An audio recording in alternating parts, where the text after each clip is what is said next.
Check, check, check. 1, 2, 1, 2. Check, check, check. 1, 2, 1, 2. Hello, everybody.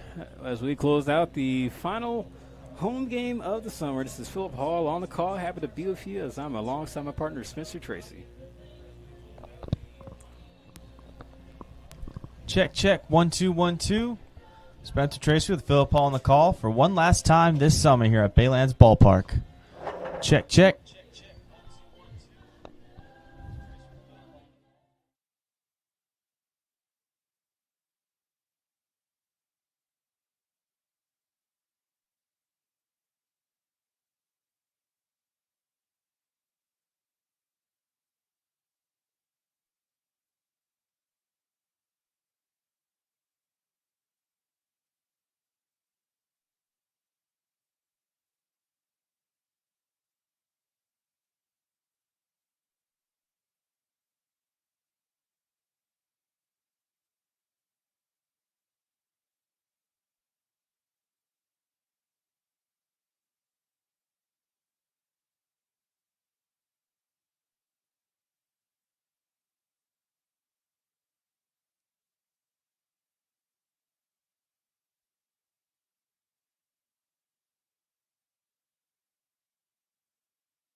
And we close out the 2026 California Collegiate League season one more time here at Baylands Park on the Menlo Park Legends live stream network as we welcome you back here to Palo Alto, California for the last home game of the summer for the Menlo Park Legends as they welcome the boys from wine country, the Sonoma Stompers, tonight, who have already clinched a spot in the CCL playoffs but are looking to get a little bit of interest as they prepare for August baseball. But for the Legends, they are looking to close out the home slate of the 2026 season on a high note here tonight at Baylands Park.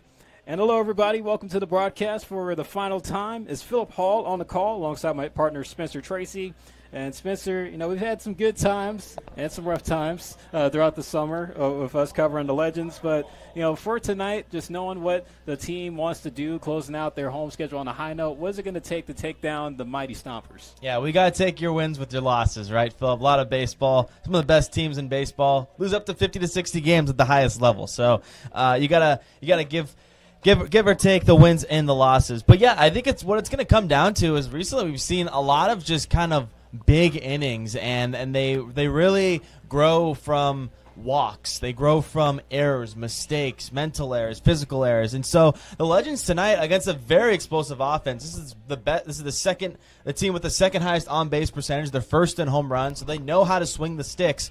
So for the Legends, it's going to be minimizing those big innings. Not asking for a shutout here, Phil. I'm just saying all they need to do is limit those 4 or 5 run inning games that they've given up in the past, because sometimes that's really the only job they've been allowed throughout the game, but it's enough for them to get something in the loss column. So they're going to have to minimize those big innings. Absolutely, as the Legends are 6-6 on the home schedule this summer, so trying to look for win number 7, at least finish a game over 500 in the home column. For the Stompers, they are again preparing for some postseason baseball as they're going to try to, put together a solid performance here tonight against Menlo Park Legends. What will be a home and home split as they'll play here tonight in Palo Alto, and then we'll play again tomorrow in Sonoma. As we'll give you the starting lineup for the Stompers, leading off is second baseman Misael Europero, then Sebastiani, designated hitter, who'll hit second. Hunter Carlson, the catcher, will hit third, and Tina Vassell at third base hits cleanup. Mike Jones in left field will bat fifth, while Wesley Bass is in right field hitting sixth. The first pitch is in at 6 o'clock on the dot here in Palo Alto. Anthony Scheffler at first base will hit seventh. Connor Johnston, the center fielder, will hit eighth, and Bryson Ayala rounds out the order at shortstop. On the mound is Rohan Agarwal. He will be getting the starting nod in the final home game of the season for the Legends.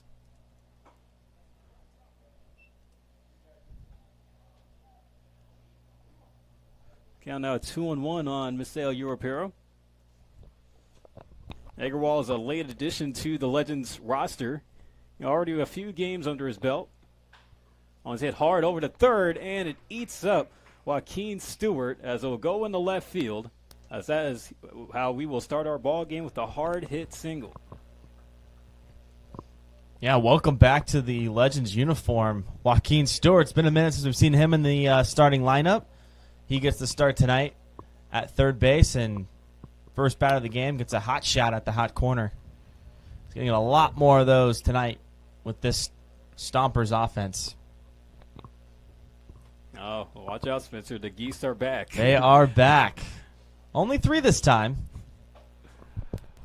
There's strike one into the designated hitter tonight for Sonoma, Ben Sebastiani. Whereas for the Stompers, they come in as the third-place team in the CCL North Division. As how it looks now, they've already clinched, and they'll be set to prepare for a road matchup against the Blues, who would be the 2 seed in the North Division.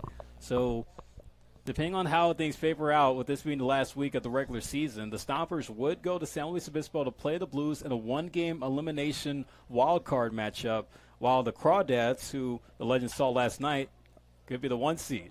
And it eats up Stewart again at third.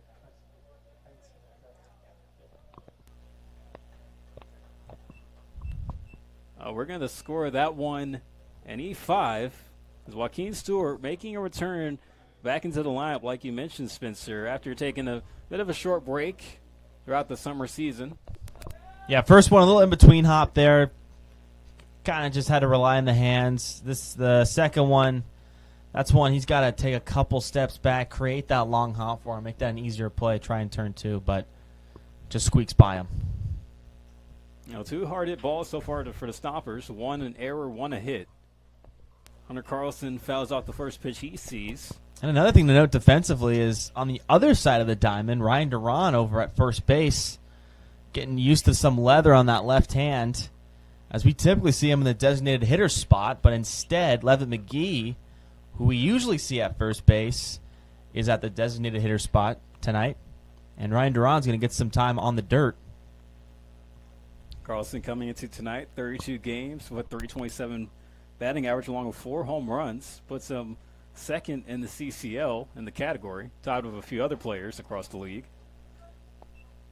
There's strike 2.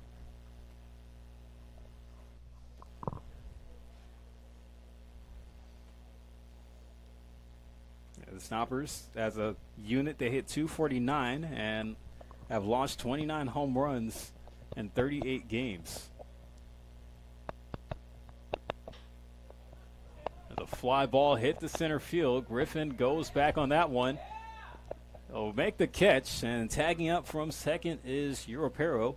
He'll advance over to third. And it's kind of a scary throw back from Griffin. He kind of just launches it in, but thankfully Fendel was aware of the wild throw. Didn't even look like Griffin was throwing it to a specific player, just kind of throwing it back into the infield. If that one scored it away, there's a world where Europero tries to break for the plate and score. Luckily, he's held up at third base.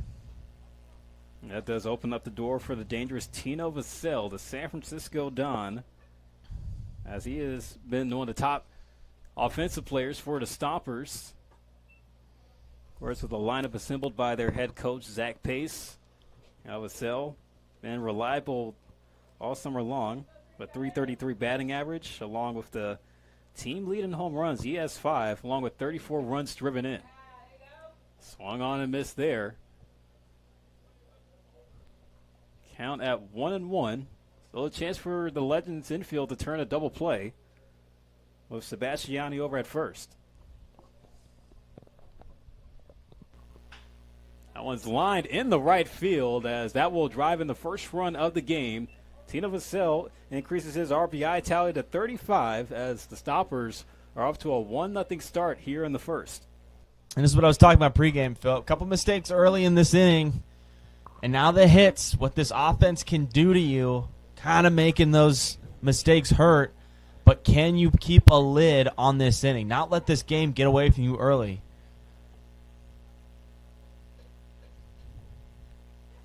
Now runners at first and second, still one out for Agarwal, as he will see Mike Jones, the left fielder.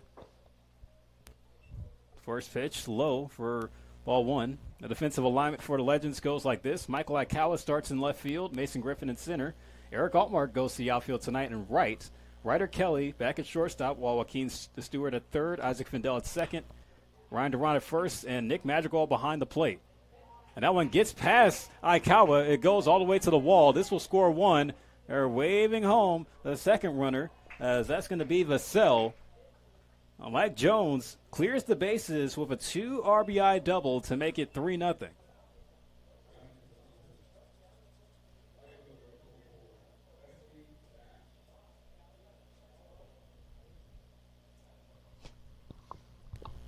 Some say the RBI machines aren't always the third and fourth hitter, right? The power hitter, the stereotypical power hitters of the lineup. It's the fifth hitter, right? Because you hit behind your 4 best hitters, your 1, 2, 3, 4 guys. Typically, you'll have a lot of action with guys on base. And how about Jones taking advantage? Pitch over the plate, middle in, hammering it just past Michael Aikawa in left field, collecting a couple RBIs. And really the problem so far for the Legends is they haven't been able to keep the ball in front on balls in play. Saw 2 go past Joaquin Stewart, then the 1 go past Aikawa on left. That one's going to be caught on the fly by Isaac Fendel. There's a pop out, and there's 2 gone. just given how hot these bats have been for the Stompers, I thought we were living in a world where that was going to fall right in between Fendel and Altmark in right field. But a quick first jump by Fendel, and Agarwal sniffing just 1 out away from getting back in the dugout. We've seen this Legends team fall behind early, like very early in games. They always seem to climb back at some point. Last night it was too little too late. Can they have more of an answer offensively tonight? Swing and a miss on the first pitch to Anthony Shepler, San Jose State product.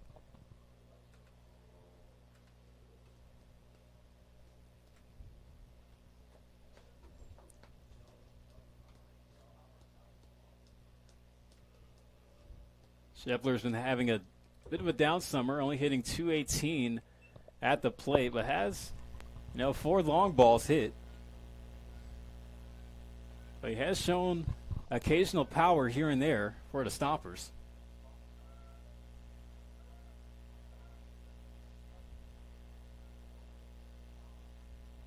Agarwal trying to look for that last out that he needs to get out the inning.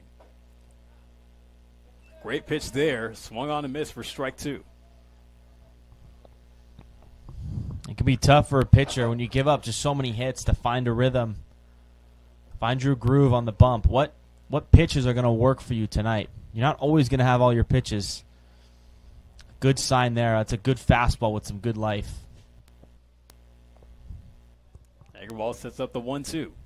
Swing and a miss. He got him to end the inning.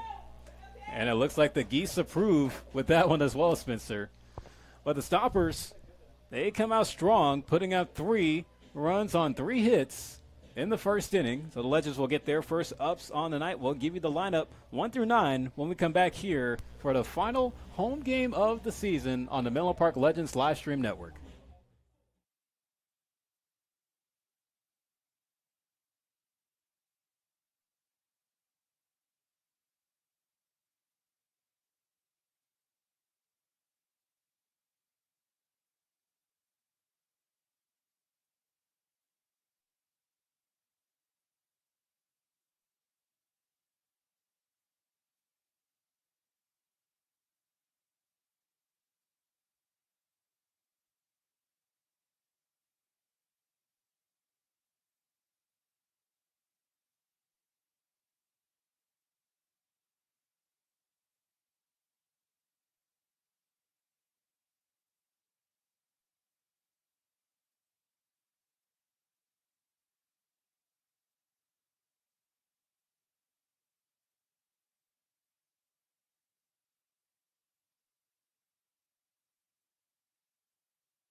Back here in the bottom of the first in Palo Alto as Sonoma opened up the frame with a 3-run first inning. The Legends with some work to do as they'll come to the plate for the first time tonight. We'll give you the lineup set up by Nick Sinzeri for the final time here at Baylands Park. Mason Griffin will lead off in center field. Ryder Kelly will bat second at shortstop, currently on a 10-game on-base streak. Ryan Duran at first base tonight in the field will hit third. Eric Altmark, the right fielder, bats cleanup. Casey Levitt McGee in the DH spot here tonight, batting 5th. Isaac Findell at second base will hit 6th. In the 7-hole, Michael Aikawa in left field. Joaquin Stewart, the third baseman, hitting 8th. And Nick Madrigal at catcher rounds up the order in the 9-hole. And on the mound for the Stompers, it's going to be Matthew Schallberger, who attends school at San Joaquin Delta College. He hails from Stockton. Went to Linden High School, the former high school of Aaron Judge. Griffin, first pitch he sees, fouled off to the left out of play. Schallberger, he's a standout at Linden High School where he was a .342 hitter. And also on the mound, carried a 0.57 ERA over 85 and 2/3 varsity innings. Had 100 strikeouts his senior year. Swung on and missed for strike 2 to Mason Griffin. Yeah, 2 pitches in this ball game. He's already showing you what his best pitch is, and that's his fastball. And that one just ran away from Mason Griffin. He's got a 3-0 record on the season with 4.58 ERA for the Stompers and just 17 and 2/3 innings pitched. Not a large workload. Line drive caught at second base by Misiel Europero for the first out.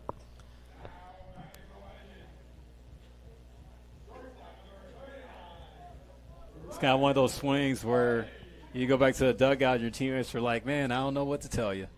Yeah, just, hey, good swing, man. Good swing. Good swing. And as a hitter, you're like, yeah, I know. I felt it off the bat. It felt great until it found some leather. But a guy who went 0 for 4 last night with just a walk, Mason Griffin, that's a good sign. Yeah, trying to get that bat around. Here's Ryder Kelly. Fouls off the first pitch. And, he's been a man that's been able to find his way on base in the last stretch of games here on the summer, Spencer. Yeah, we talked about it. He took a 9-game hitting streak into last night, worked a walk in the ninth inning, and turned his hit streak into an on-base streak. Still a win in the scorebook, even with the hit streak ending last night against the Crawdads.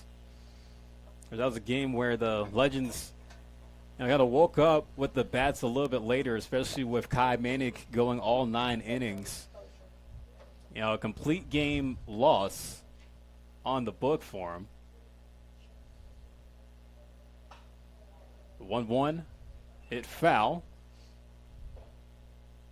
Yeah, but, we weren't really surprised that Nick Censeri was going to empty the tank on Kai Manick, with last night most likely being his last start of the season. But overall, it's been a heck of a summer that Kai Manick showed us here at Badlands Park, and even showed the entirety of California as well. Yeah, it was really cool. We saw a scout here last night as well, so he got to put his capabilities on the field in a competitive match in front of some pretty baseball savvy minds. So that was cool to see. But yeah, he was great all summer, Phillip. He was really fun to watch, and it was really cool to see him go all 9. Ryder Kelly goes down for the second out on the strikeout. So Ryan Duran, who's playing the field tonight, usually a designated hitter in Censeri's lineup, as he is starting at first base. He's also been a solid bat this summer with the team. That one's hit high and deep to left center field, and trying to fight off the geese. There's nobody, as that one is going to be ran down. Looks like Jones called off Johnston, who had to run through a gaggle of geese is what they're called. A gaggle of geese. But Jones calls him off and makes the catch to end the inning. Well, for the fans that didn't buy a ticket, they almost wrecked the 1-2-3 inning for the Stompers, but they're able to get out of it. So we'll go to the second frame. Still a 3-0 lead for the Stompers here in Palo Alto, as due up when we come back will be Johnston, Ayala, and Europero.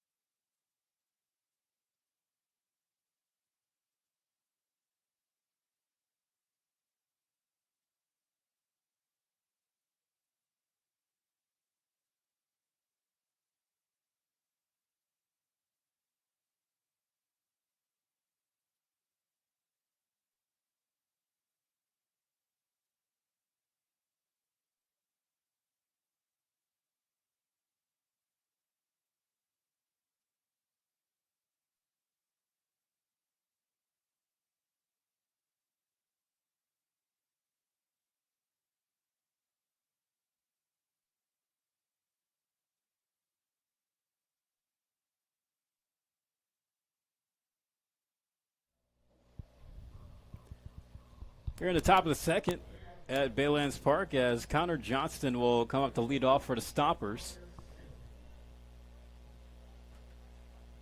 We'll give you the defensive alignment for the Stompers when the lines flip sides. For the bottom half of the second is Rohan Agarwal back on the rubber.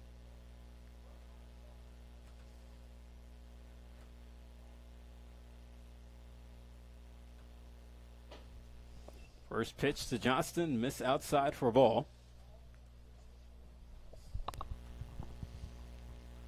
And while the CCL playoff race is still hot here in late July, second pitch to Johnson. Johnson is missed for ball 2.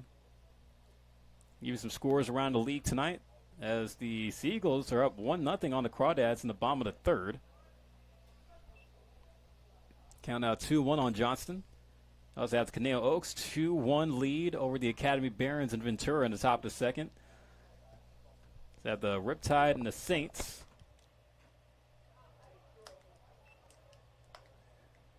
They're off and going in the top of the third with the Riptide up 2-0 on Arroyo Seco. You have the Philippines Baseball Group and the San Luis Obispo Blues just getting started in the bottom of the first down in San Luis Obispo, whereas the Blues are the team expected to play the Stompers in the first round of the playoffs, as the Crawdads, who are the first place team in the CCL North, will get the first round bye, while the Blues and the Stompers will play in a wild card 1-game elimination. The 2-2 pitch. Or 3-2. Missed outside for ball 4. So leadoff walk goes for Connor Johnston. Yeah, good competitive pitch there. Just missed the outside corner on a 3-2 pitch. Obviously, you want that over the plate, but Johnson, just got to tip your cap. Really nice take there. Brings up the 9-hitter and Bryson Ayala coming by way of Tulane. Tulane, a very slept-on college baseball mid-major that has had some pretty good seasons with a few College World Series runs mixed in down in New Orleans. Agarwal ahead 0-1. Breaking ball, ground ball to Findell. They get one at short. Kelly to first. They say he's out, but he's still out, even with Duran dropping the ball there. So the double play does get complete. The beauty of the exchange rule right there. But how about that textbook ground ball? Just nice little hop on the lip of the grass, right into the belly of Fendel. Just doesn't even have to toss it. Just kind of flips it over to Kelly. Uses that momentum to throw a strike to Duran. And Duran involved in his first defensive double play. For a guy that's spent pretty much the whole summer DHing, getting some action in the field, it's definitely good to see. That glove's been fiending for playing time. Maybe it's a little stiff. Europero sends the single into left field. He'll get on with the 2-out knock. That's his second single in back-to-back at-bats. Yeah, and love the approach. Both just right at Stewart over there at third base. Just trying to win at all fields right there, showing his ability to spray the ball over the field. Those are the hardest guys to get out because you can't challenge them to beat you in one spot. They can hit it wherever. Hey, Europero, the international player who hails from Venezuela, goes to school at Youngstown State in Ohio. It's Ben Sebastiani's turn to hit. The Stompers trying to prolong this top half of the second. Agarwal serves him a pitch low, fouled off just in front of the Stompers dugout. Count at 0 balls, 2 strikes. Spencer, when you were going to school at Xavier in Ohio, how close did you get to Youngstown? I mean, backhand by Kelly at short, then throw to first in time for the out. What a play there by Red Bottoms, as that will end the inning. So the Stompers try to get something going there, but leave a man on. The Legends keeping this game within 3 as we'll go to the home half of the second. Hold that thought, Spencer. We'll talk about that when we come back, as you're tuned in here on the Menlo Park Legends live stream network.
Here in the bottom of the second, as Eric Altmark comes out to the plate.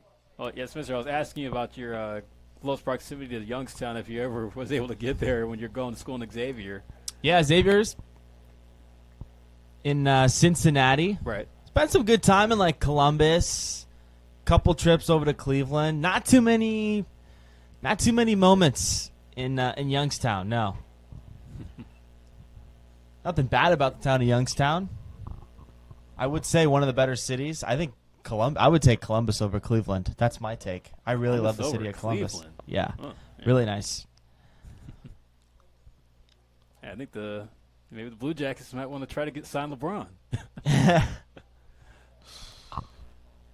Worth a shot. Eric Altmark was able to see a little bit of action last night. He did have 4 play appearances, had a single and 2 walks. Has had a bit of a late surge this summer with the Legends. It's missed high and in for ball 2.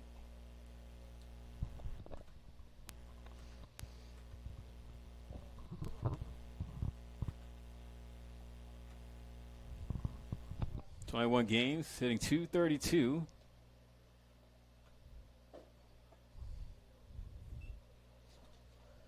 He's got a hitter's count on him at 3-1.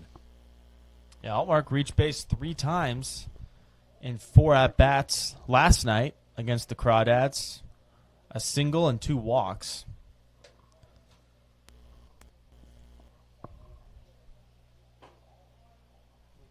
Schallberger able to hit the corner there, full count. Yeah, if you're Altmark, that's a good take. It just sucks that was called a strike. Good execution by Schallberger. We'll see who wins the duel here. Casey Levitt McGee waits on deck. And it'll be Altmark. He will get the free pass as the soon-to-be Portland Pilot able to lead off the inning with a base on balls.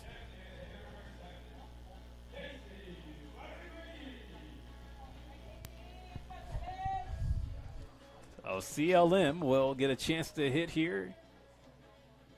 The usual first baseman is tonight's designated hitter for Menlo Park. Casey Levitt McGee, he's still trying to look for a 4-year home after he was cleared with a medical red shirt transferring from Cal State Bakersfield. First pitch in at the knees for ball 1. Yeah, Levitt McGee, he's showcased his power with just the one long ball this summer, but he's had a couple that have gone just foul. A lot of gap-to-gap power as well. What's impressed me the most about McGee, his at-bat quality is very strong. Like right there, not being overly aggressive just because it's in the strike zone, hacking at it, but here he takes it, and he's going to look for a better pitch. It's only a 1-1 count now. Very disciplined at the plate. I think that can go a long way for a hitter. And for a power hitter, you don't see that too often, right? Sometimes you can get overly aggressive. You know, you're searching for that mistake.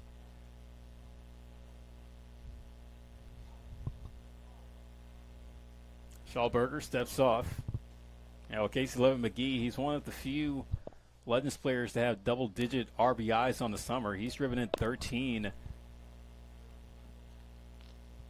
in 28 games with 61 at-bats. So the sample size is about balanced for a guy who's playing, a month and a half season. Absolutely. He's also, like his teammate Ryder Kelly, he's rocking a 9-game on-base streak.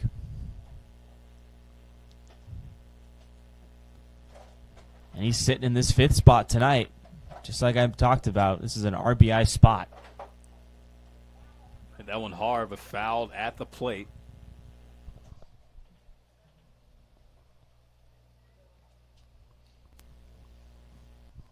I think it's also the situational hitting that's, helped Levitt McGee shine as well. There's been a few games where it's been late, where the Legends were trying to either get a comeback going, or maybe they were like in a tight game and trying to go for a lead. And Levitt McGee's been that guy that has delivered in those moments. Yeah, he's played a big part in some of these pretty memorable games, memorable wins. It's the 1-2 coming from Schallberger. Long wait. Runner takes off. The throw down to second is late. Altmark able to get around the slide there for the stolen base. Yeah, it was going to have to be on the money in order to get Altmark there at second base. That throw just a little bit to the up to the right of second base, allowing Altmark's foot, if they were going to tag him, was going to be in the back, and by that time, Altmark would already been on second base. Really nice jump by Altmark. It's a 2-2 count here for CLM. Call strike 3 on the corner there. Levitt McGee not able to deliver. He'll go down with the backwards K.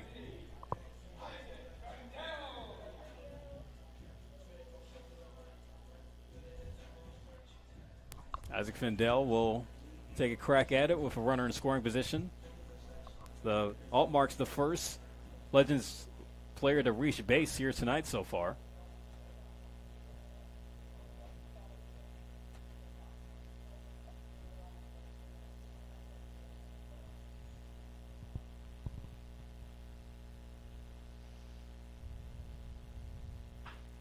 Fendel goes after the first pitch but fouls it down the third baseline. Altmark will not stop at second base. You'll see him kind of dancing around. What he's trying to do is try and gauge the timing of when Schallenberger is going to the plate. So when he's making a shuffle to third base, Schallenberger will start his windup, giving him momentum to take third. Well, Altmark does have some sneaky speed. You know, we seeing him leg out some extra base hits, a triple here and there.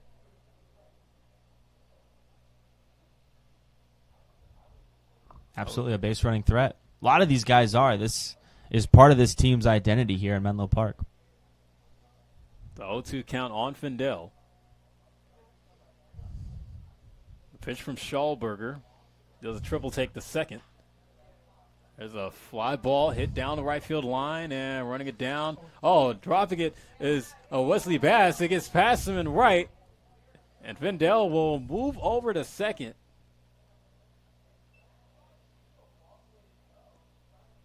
Wesley Bass tried to track it down, but couldn't do it effectively. Is this going to go in the books as an E9?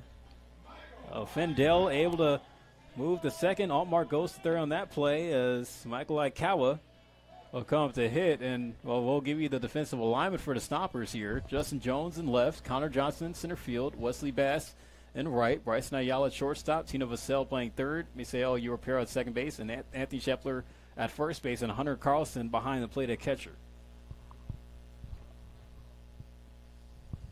Yeah, it was either going to be Bass or no one. He was kind of by himself there. A tough running play. It just stays to the left of that foul line. And a golden opportunity for the Legends here to slowly crawl back into this game. Only chasing 3 early here in the second inning. But the fact that Altmark, who was on second base, only reached third will tell you that it was really 50-50 whether or not Bass was going to catch that. That one goes to the backstop. It allows for Altmark to break for the plate, and he'll get in standing up. That one that goes past Carlson allows for the Legends to get on the board while Fendel moves to third.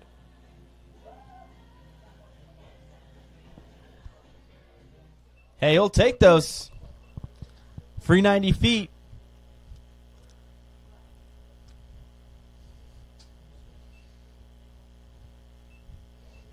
And the approach doesn't change here for Aikawa. Just got to put a ball in play. 2-0, swung on and missed for strike one. Put a ball in play, and Fendel will come across and score. The infield for the Stompers is back.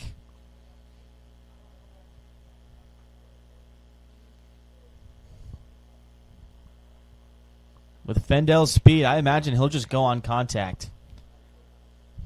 At 1 out, so a ball in the air could allow for Fendel to try a tag from third. Pitch missed outside from Schallberger, goes to 3-1.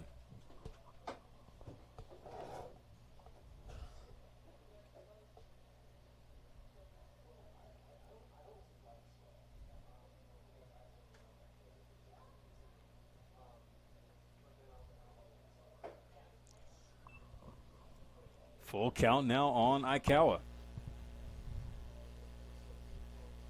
Yeah, strikeout situation. You got it back to a 2-strike count now. Full Schallberger. He's thinking strikeout right now. Give Aikawa his best pitch. See who wins the duel here. 3-2. Strike 3. Oh, Aikawa thought he had ball 4. And a questionable call there. That one was left a little bit up. And Aikawa gives a nasty look to the home plate umpire as he'll walk back to the dugout. And there's now 2 gone for Joaquin Stewart. Massive call, too. Whether or not that clipped the inside corner, I think the question really was it inside or not? It looked pretty realistic height level. But a big spot for Stewart now. Joaquin Stewart, who took a bit of a break from the Legends, returns back to the starting lineup tonight. He's already committed, set to go to Seattle University come this fall.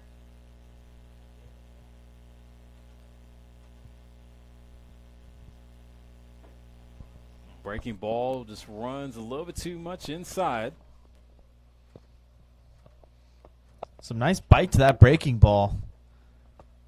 I would think Stewart's going to see that again at some point in this at-bat. Schallberger just needs to locate it a little bit better, but some sharp break. This is a 1-1. Shallow center field. Johnston will come in and make the catch to end the inning. Menlo Park able to get a run on the board on the wild pitch, but not able to get anything else going. But that does cut the deficit now down to 2. As we'll go to the third, 3-1. The Stompers still lead here in Palo Alto. They're tuned into the final home game of the regular season here on the Menlo Park Legends live stream network.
Well, welcome back to the top of the third here at Baylands Park with the Legends getting a run in the bottom of the second.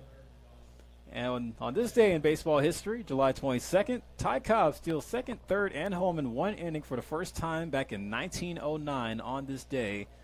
Cobb pulls off one of the game's most electrifying feats against Boston, stealing second, third, and home in the 7th inning.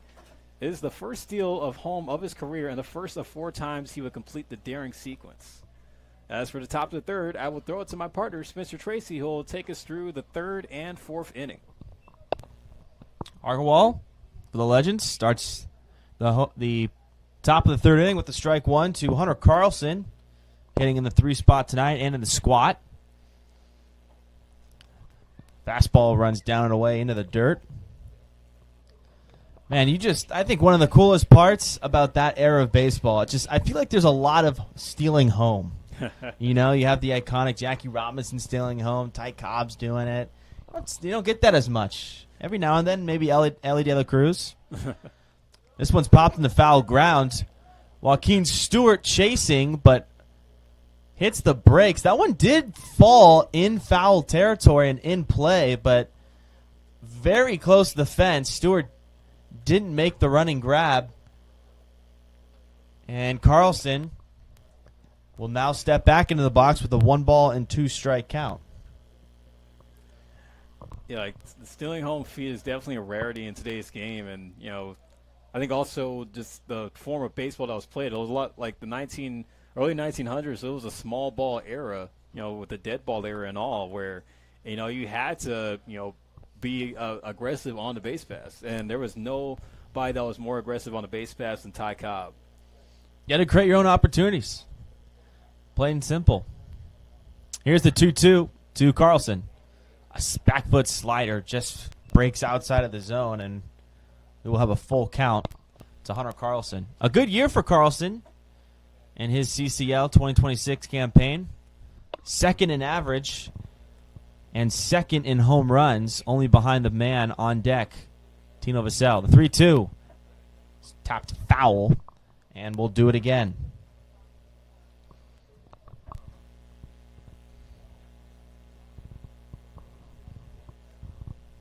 It'll be Carlson, Vassell, and Jones. Carlson and Vassell, both great seasons. Here's the 3-2. Just a bit inside. And Agarwal showing some emotion on the bump. He thought that was strike 3.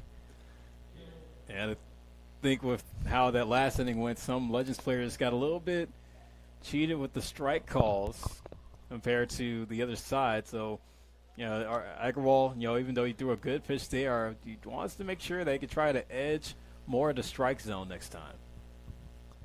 Yeah, a really good miss. Just got to tip your hat for Carlson if that did miss the zone. Here's Tino Vassell. First pitch runs off the plate and away for ball 1. A leadoff walk to start the third inning. Going to have to work around it. The 1-0 will work to 2-0 on another fastball outside. Agarwal's fastball just tails away, on the end of the release. So much spin as it comes into home plate. I think that tail was what he was hoping was going to come back inside to Carlson. But the home plate umpire disagrees. This one's rolled over to Fendel. He's going to keep it in front and toss it over to Duran. So he bobbles it, which eliminates the opportunity to turn 2. It would have been tough to get both Carlson and Vassell. But Fendel keeps it in front and does get the out. And still a solid effort to still make a play, even with this Baylands Park infield. The last rough hob is what really got Fendel, from trying to turn that twin killing. But, he'll settle for the 1 out to help Agarwal on the mound. Yeah, by no means does this infield dirt do any favors. Here's Mike Jones. He fouls one back to the screen.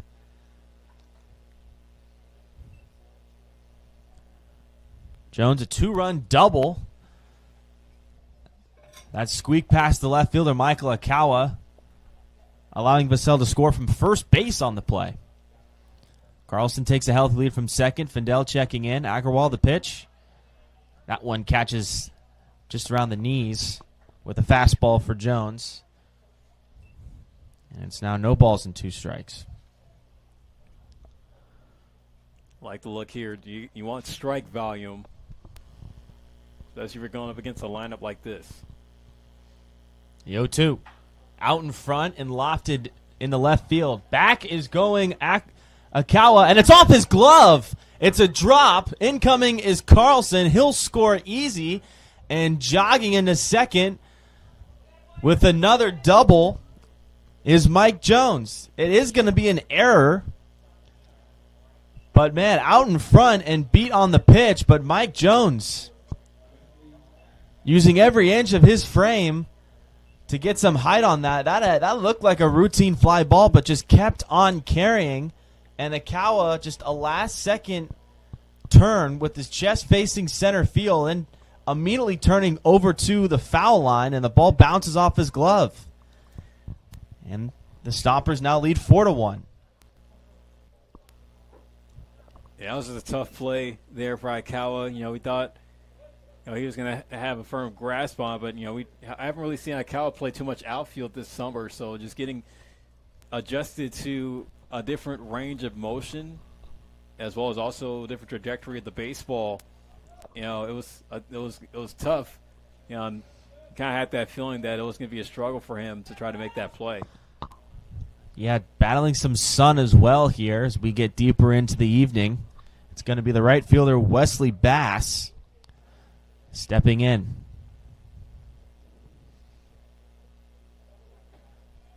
Here's the 1-1. It's going to miss outside to Bass.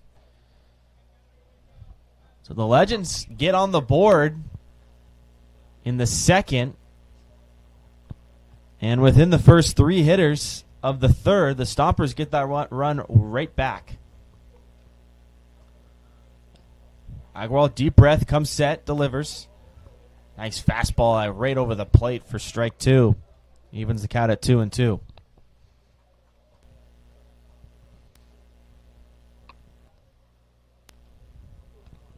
Vendel holds Jones at second. And the 2-2. Slider off the plate. This one's blocked, but it kicks just enough away from Madrigal for Jones to scurry over to third base. And a free 90 feet for the Stompers. Yeah, Madrigal, probably could have had a chance to try to nab Jones there, but just got a little bit too far out. Still a good stop, and, Agarwal just has to do what he can at the plate to try to win this battle. Focus remains on Bass. The 3-2 pitch. Swing and a miss, and he sits down Bass on strike 3. That is how you want to bounce back if you are Agarwal. Went with something low in the zone, had Bass to chase after it, and he was able to put down a pretty solid hitter. Yeah, a big pitch there. The inning started on bad terms with the ball or a walk to begin this inning that Agarwal thought that was a strike. It was going to be strike 3. And then a mistake defensively resulting in a run, but a big strikeout there for out number 2. Here's Anthony Shepler. And he starts off this at-bat with the pitch outside. It's going to take a hit to score Jones from third. Or a wild pitch. So Madrigal's going to have to be strong behind the dish. Here's the 0-1. Excuse me, the 1-0. And this one misses wide for ball 2.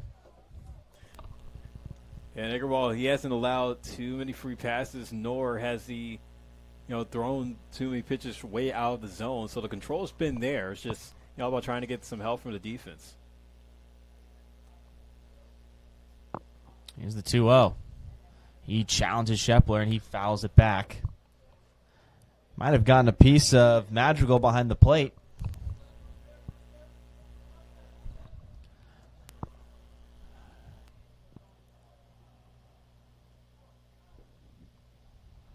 Not a lot of innings this season for Rohan Agarwal.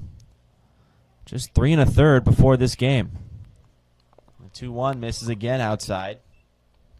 And even with him being a pitcher at St. Peter's out on the East Coast, didn't really see a lot of innings with the Peacocks either. So, trying to, get as much of these game reps in as he can. The 3-1 to Shepler. And that one's going to be ball 4. An easy walk. But no harm, as that'll bring Connor Johnston to the plate. No one advances. Yeah, so every situation we're going to see tonight for Agarwal is going to be kind of new waters for him. Yeah, absolutely. And Connor Johnston trying to keep this inning going for Sonoma. As for Agarwal, it's just really, this is good for him. This is good for him to see this pace of the game. Be able to, use this experience as an opportunity to, become more game experienced on the mound as a pitcher. He's trying to hold his own. First pitch right over the plate for strike 1. Johnston taking all the way. Johnston walked. Back to lead off the second inning. Agarwal comes set and delivers. This pitch misses up and in. Excuse me, up and away.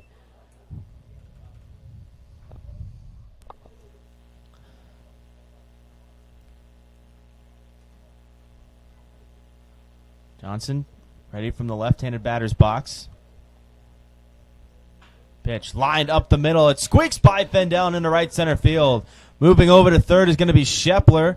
Incoming to score is Jones. The throw will go to third. It will bounce off of Schepler at third, and the ball will kick over to the dugout of the Stompers, allowing Schepler to score. Into second goes Johnson, and it's 6-1 Stompers. Yeah, that's just some tough luck there. Again, for the Legends. Johnson able to do his job, send the ball right back up the middle, able to drive in a run, but then you have that throw from Griffin, hit off of Scheffler, and, it was just, kind of a downhill play from there. Yeah, that was just a tough one to swallow. Another mistake that could have been eliminated, and it will result in a run. Strike one to the 9-hitter and the shortstop, Bryson Ayala. Johnston waits at second. He's all alone out there, as Fendell and Kelly are both back to their given defensive positions. It's been a 3-run inning for the Stompers. Pitch. This one's rifled in the left field. Akawa racing to the line. It falls, but it's going to be foul. Akawa, even though it looked like a much easier play for him to read off the bat, just looked like he kind of just broke late there. Luckily a foul ball gives Agarwal a chance for the strikeout at the plate. Yeah, the count will now shift to 0-2. But you got to think, given his main position is probably third base this summer, maybe going to his left and right is a little bit more comfortable, because that's typically a play you would make at third base, whereas going to your back, not something you see a third baseman do. The payoff, see you later. Strike three call for Agarwal. The damage is done, though. The Legends will have to dig deep into their offensive back here as they allow 3 runs to score in the third, giving the Stompers a 6-1 lead. We'll come back for the home half of the third inning here on the Menlo Park Legends live stream network.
It's Spencer Tracy on the call with my partner Philip Hall here for the last home game for the Menlo Park Legends as they host the Sonoma Stompers.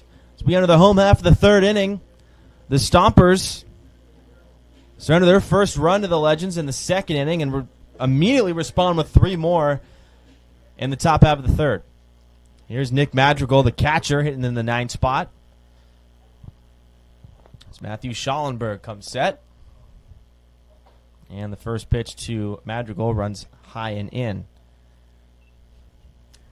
Well, they just need to put together, a good offensively sound inning. Try to just chip away at deficit. It sounds like a broken record with me saying that, but these are the kind of games and the kind of teams that you have to do that against. This is an awkward ground ball rolled over to Ayala at short. He fires across the diamond, and with ease retires Madrigal. Yeah, I would say the strength of this team all summer has been the bats, Philip, and they're going to have to really hone in on their offensive strengths in order to make this an interesting ball game here and even crawl back close as they're chasing 5. So the leadoff man, Mason Griffin, will step in for his second plate appearance. He lined out to the second baseman, Europero. First pitch to Griffin is some high music there, and he swings through it. No balls and 1 strike. Griffin is another bat, Phillip, that went hitless last night against the Crawdads. Could really use him as a tone setter. Absolutely. Even with his speed on the base pass as well. Some good break on that curveball, but Mason Griffin will take for ball 1. Oh, Mason Griffin has played the most games this summer for Menlo Park. Seen a lot of action, so he's definitely gotten his fair share of game reps here in 2026. There's the 1-1 to Griffin. Another off speed, misses down and in. Griffin now ahead in the count, 2 balls and 1 strike. Yeah, he's really found a home in the leadoff spot and in center field.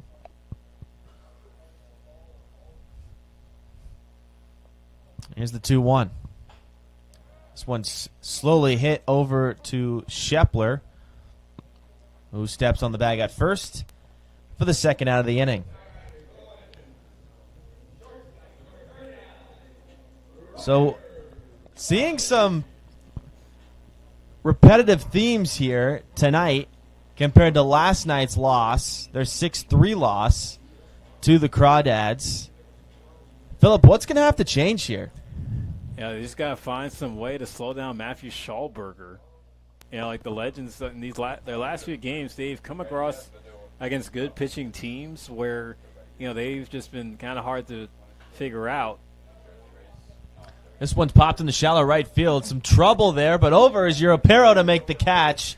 And a triangle of defenders for the Stompers. And it's a 1-2-3 inning for Schallberg. They are absolutely going to need to find some answers because they are chasing 5 here through 3 for the Stompers. It'll be the top of the order. It'll be Europero, Sebastiani, and Carlson when we return. It's Spencer Tracy on the call with Philip Hall.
Return to some CCL baseball here on a warm night with the Stompers due up here in the top half of the fourth inning. Top of the order with a 6-1 lead. A new pitcher on the bump for the Legends. It'll be the 6'3" freshman from San Mateo, Eddie McCartney, is going to take over the ball. I've seen Eddie pitch in a few games so far this summer. You know, he's looked pretty good coming out the pen. First pitch is fouled over to third base side and out of play by Misael Europiro, who has singled in both plate appearances tonight, both to left field as well. But yeah, we have seen McCartney a few times here, Philip. Had 3 appearances in total. Not a huge sample size, but you know, has tried to find some productivity in the games that he has appeared. This one's muscled in the left center field, and it's going to fall. Some poor communication is going to let the ball dance around a bit, and Europiro is going to jog into second base, and that's going to be a double. It was a jam shot in the left center field. Akawa looked like he was going to get to it, but then immediately assumed Griffin was going to come around and pick it up, allowing the ball to travel closer to the wall. And then Europiro thought he was going to be able to stretch into second, and it turns out it was an easy-peasy double. And that's how the top of the fourth inning gets started here.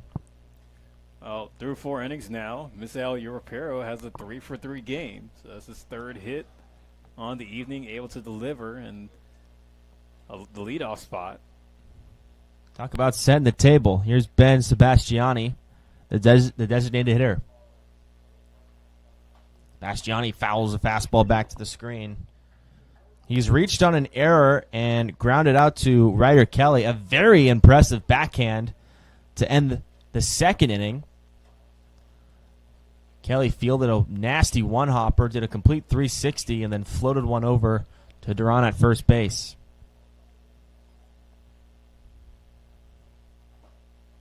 There's a slider that catches the outside corner for strike 2.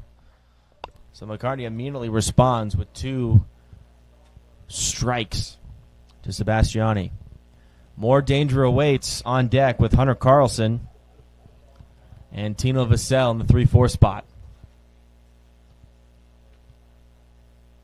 The 0-2 pitch. Just a bit outside. Another breaking ball from McCartney. Trying to use that breaking ball early in the count. You know, trying to work on the inward and the outer part of the strike zone.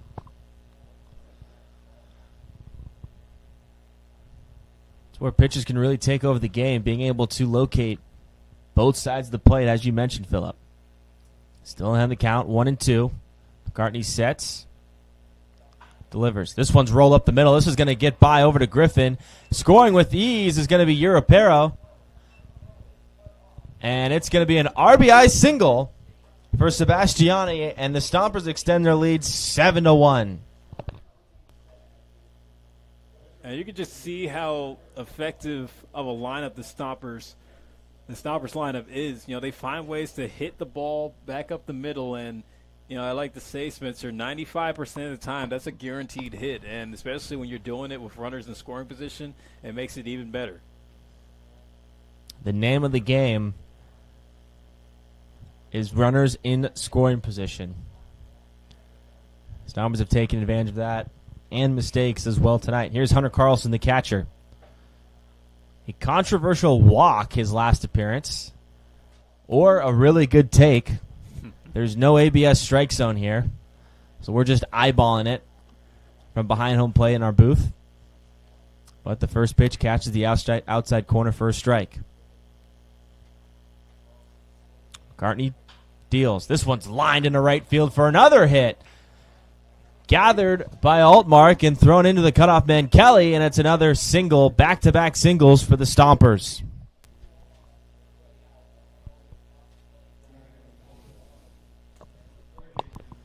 And this offense, with Tino Vassell coming to the plate, just continues to roll, Phillip. And, you know, and it can be frustrating to have those kind of hits, you know, just knowing that, you know, the Stompers are able to find green, and, you know, the pitching staff has just been Getting punched in the face here tonight. Legends are going to need some kind of response. First pitch is fouled off to the left side. McCartney has gotten ahead in these counts. He was ahead 0-1 to Europiro. He had a 2-strike count to Sebastiani. And here he is again, ahead 0-1 to Vassell. Still searching for his first out of the inning. Kelly holding Carlson at second. Pitch. This one's rolled over to Duran. He knocks it down right by first base. Tosses it over to McCartney for the out. A great job by Duran. For a second, it looked like he had a chance to turn two, but he was only able to knock it down. It was a sharp hit ground ball down the first base line. But the Legends will take it. They'll get it. They'll take it out. On the play, Sebastiani moves from second to third, and Carlson from first and into scoring position at second. How about Ryan Duran? Showing some footwork over there at first. Getting dirty. Still able to complete the out with the assistance from Eddie McCartney. His first start at first base here at Baylands Park. The first pitch to Mike Jones is a swing and a miss. Jones has already gathered 2 RBIs from his first at-bat. He knocked in another when he reached on an error in his previous at-bat. And 2 more ducks on the pond here for Jones. Infield stays back with 1 out. Pitch. This one's jammed and skied into foul territory. Another play for Stewart. He's going to run out of room as that one finds the parking lot. But McCartney does get ahead. No balls and 2 strikes.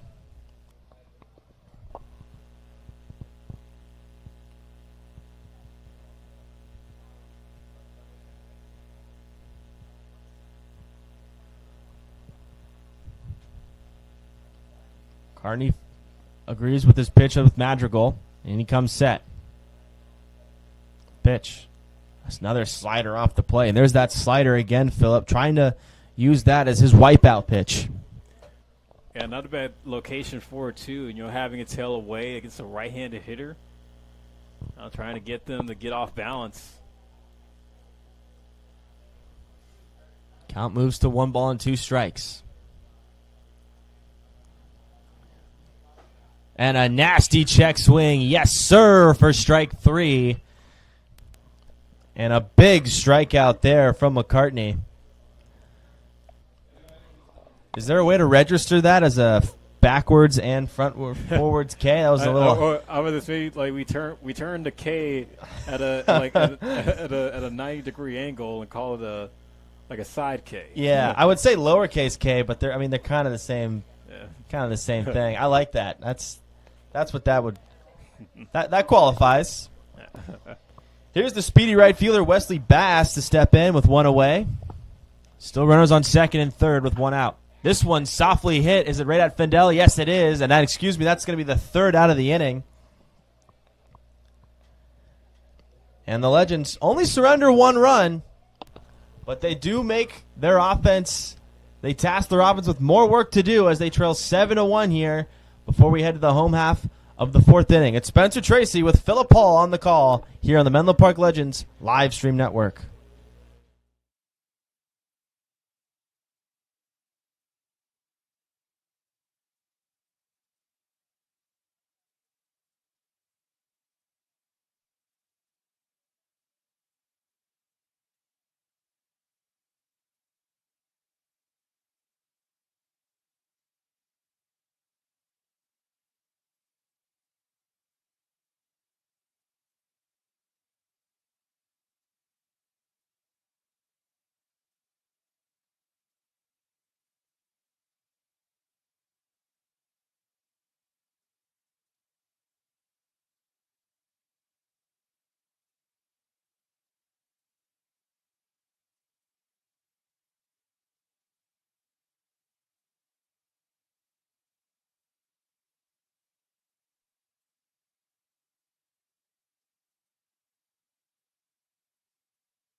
Ryan Duran will kick off the home half of the fourth inning here at Baylands Park.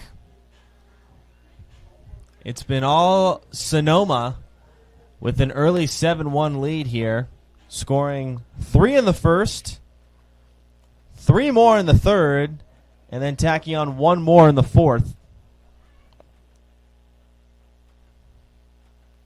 As Ryan Duran steps in, their power-hitting first baseman, making his first start at first base. It'll be Duran, Altmark, and Levitt McGee. Duran rolls one foul. He's been holding it down over at first base tonight. Fielding percentage still at 1,000 with the plays he's been able to make. Even the best fielders around the game of baseball struggle to keep that fielding percentage perfect at 1,000. Right now, he's towing a line no one else can tow. Here's the 0-1. That one misses outside. Another fastball by Matthew Schallberger. And then a really impressive start by Schallberger. 2 strikeouts and just 1 free pass, which has been the only run of the game for the Legends. 1-1. That one catches the outside corner this time. Duran, not a big fan. Count will move to 1-2.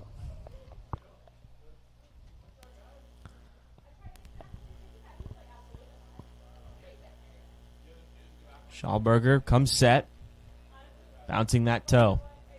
Here's a slider rope down the third base line, fielded by Vassell, thrown over to first, and an out to start the fourth inning. Yeah, that was a good play made there over at the hot corner by Vassell.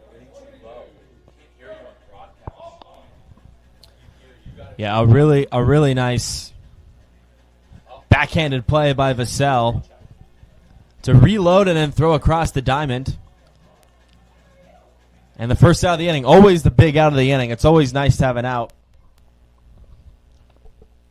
before a potential hitting rally or anything, because you know you're just a pitch away.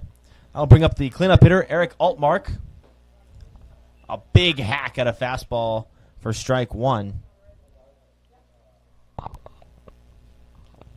Altmark so far, he's walked and stolen a base. Altmark has shown his base running abilities early in this game. The 0-1 in there, strike 2. How about that command by Schallberger? That's been his game tonight. The command's been there. Everything has been working at his rate. So, if it's not broke, don't fix it. You're Schallberger. Here's the payoff. Again, going after that outside corner. This one misses wide. Altmark is a tough, just out in general, but specifically a strikeout. A nice rhythm with those hands in the left-handed box, the 1-2. This one's flied out to shallow left field. Camped underneath it is Jones, and he'll make the grab for out number 2.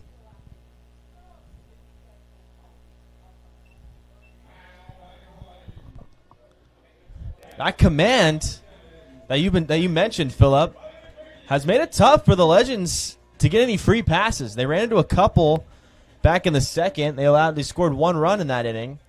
But other than that, it's been a challenge. Schallberger's been challenging them to start some offense via the hit. In the 13 batters that he's been able to face, his command and just his efficiency through these at-bats have been working in mostly in his favor. Like some of the Legends hitters, they haven't been able to have too many deep at-bats nor try to win the fight against Schallberger. He has been tough to face. Here's Casey Levitt McGee DHing tonight. McGee has had a successful season in 28 games with the Legends. A .425 on-base percentage with a .410 slugging percentage, showing his capabilities to earn a walk but also flash some pop with the extra base hit potential. This one is skied very high into center field, right at Connor Johnston, who's camped underneath it right by some geese, and he will make the third out of the inning. Another 1-2-3 inning for Matthew Schallberger. It's been all him on the bump in the Sonoma offense. The Legends will seek a quiet inning for Sonoma in order to keep this game within reach. We'll find out with Anthony Shepler to start off the top of the fifth inning when we come back.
Eddie McCartney for the Legends takes the ball for his second inning of work here on the top of the fifth inning.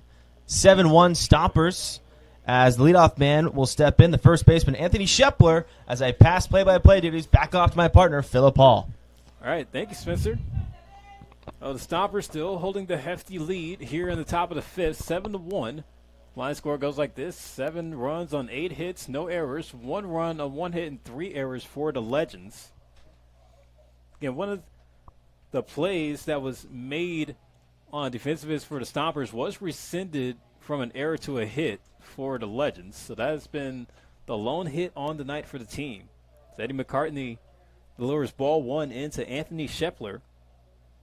Strikeout and a walk as Shepler's box score on the night. He did come around to score in the third. Swung on and popped foul out of play. Goes to 1 ball and 1 strike. Yeah, the scorer for tonight, Philip, has really earned their paycheck. A lot of tough defensive plays.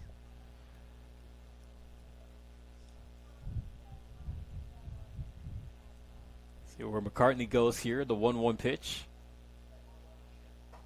Missed way outside, goes to 2-1 here.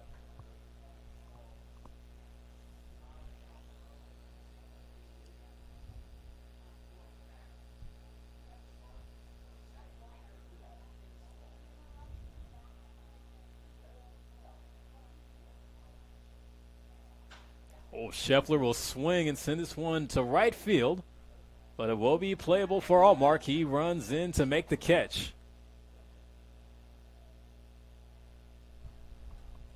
The Altmark, trying to get himself adjusted to the outfield as well, like Aikawa over on the opposite side. Yeah, it's a tough transition to make, but it's very doable. There's a lot of sample pieces and success stories of players moving around the diamond, especially at the pro level. Jackson Merrill, drafted in Maryland by the Padres as a shortstop, moved to center field. Mauricio Dubon. Sometimes that athleticism can translate to the outfield position. Strike 1 into Connor Johnston, and you even also think about players like Fernando Tatis, Fernando Tatis Jr., who started in shortstop early in his career, then making the transition to the outfield where he's become more comfortable, at least from what we've seen. Won a platinum glove. Not a bad start. Owens rolled in front of the mound. Madrigal removes the mask and gets the throw to first in time. A good play on both ends by Madrigal as well as Duran to be able to secure that throw. Johnston was hitting the hard 90 out the box. Yeah, those can feel very rushed, right? Because you don't really have an idea of where the runner is. If you're Madrigal from his perspective. You got to get out of the squat, throw the mask out of your way.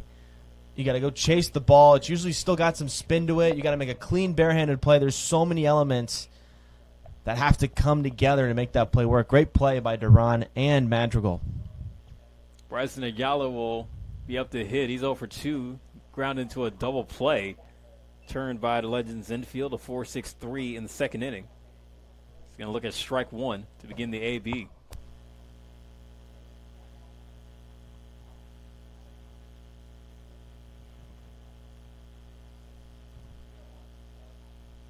Bounced in the dirt by McCarthy. Goes to 1-1 here.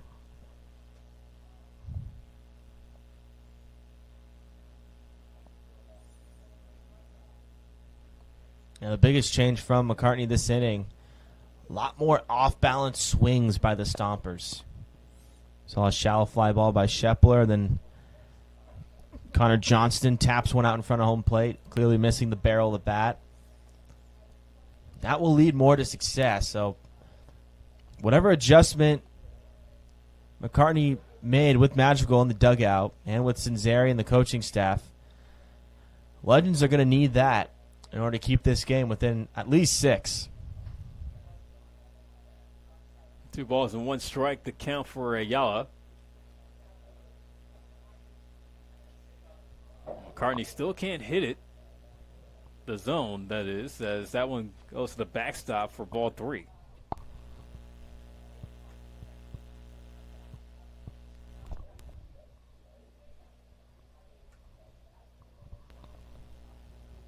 Bryson Ayala's come a long way from Melbourne, Florida, where it's coming by way of Tulane.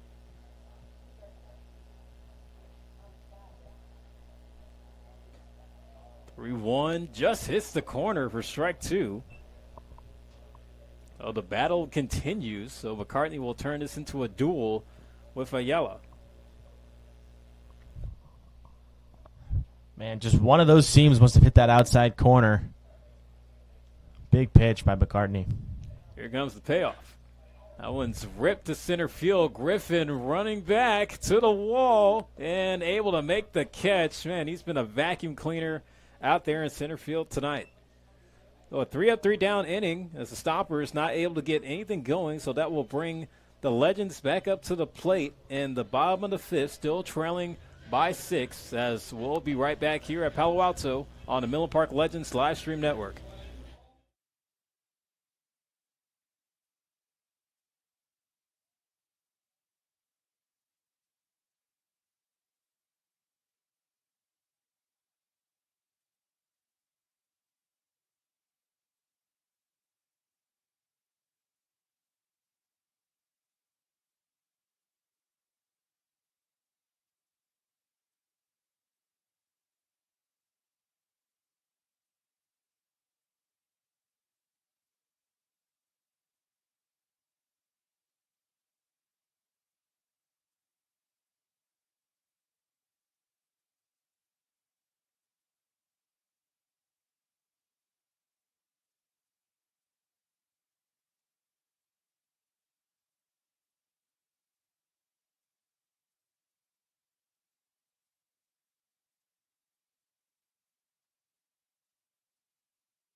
Welcome back here to Palo Alto.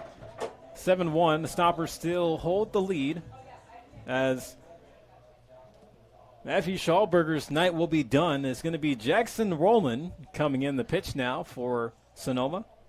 As the first batter he will see is Isaac Findell.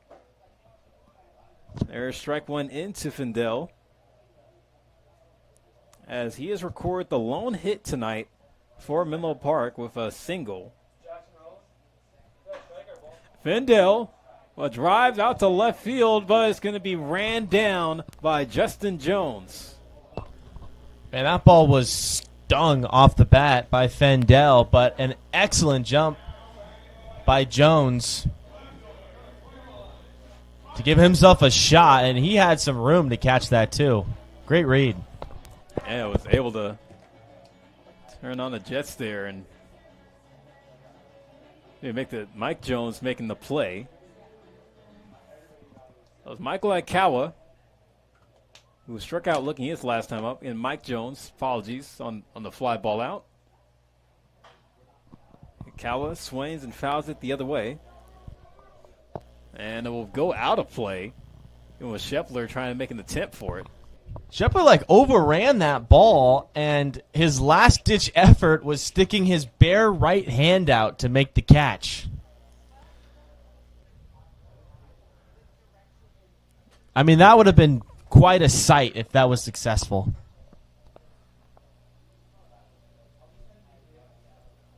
Kevin Mitchell style. We'll never know. He might get another chance to do it. Rollins' second pitch just misses high. I know exactly what Michael Aikawa was thinking after that pitch. That was pretty darn similar to the strike three call that he got in his last at-bat. Missed for ball two.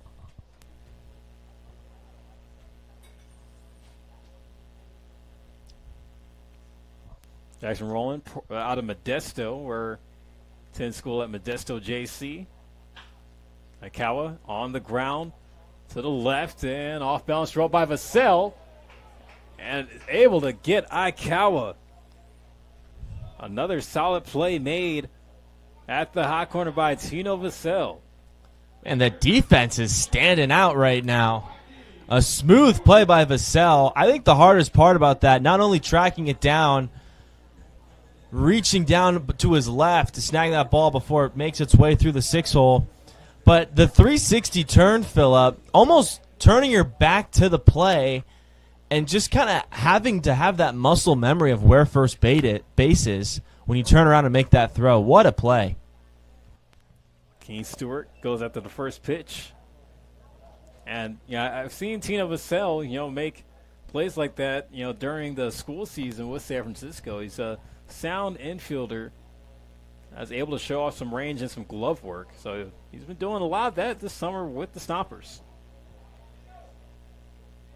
They say yes on the swing as Rowland just caught Stewart off balance there with the breaking ball. Yeah, Stewart definitely not sitting off speed there. A nasty breaking ball. He's probably going to see that again here.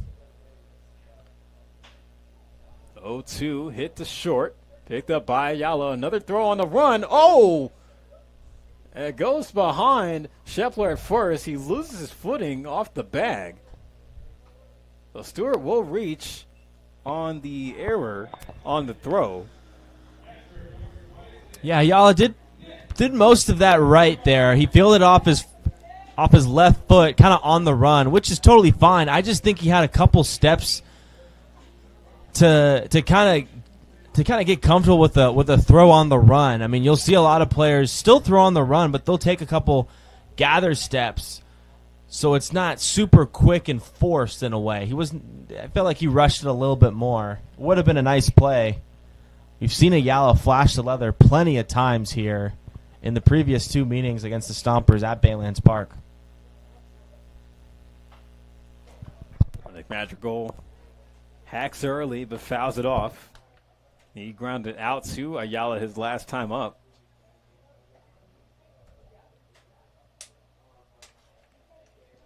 At this point, the Legends hitter is just trying to get more balls in play, especially with them now seeing a new arm. Roland doesn't get the call there, misses for ball one. All right, good take there. You'll take it if you're Madrigal. A rare mistake by the Stompers. The Legends got to find a way to make them pay, Philip. Madrigal lines the 1-1 in the right field for a single. So able to keep the inning going with a hard knock. That's only the second hit on the night for the Legends.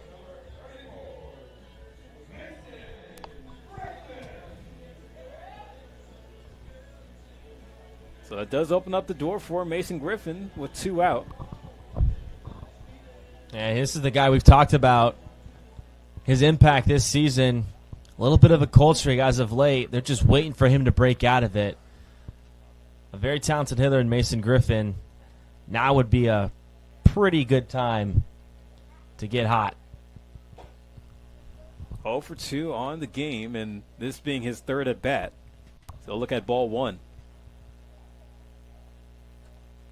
He lined out to second, then grounded out to short in that order. Swings through the 1-0 pitch for strike one. Big swing there, ahead in the count. He wanted to do some damage. I don't hate it. I don't hate it there.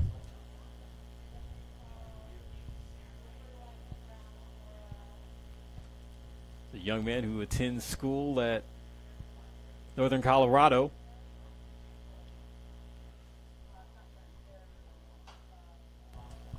Swings but pops it foul out of play.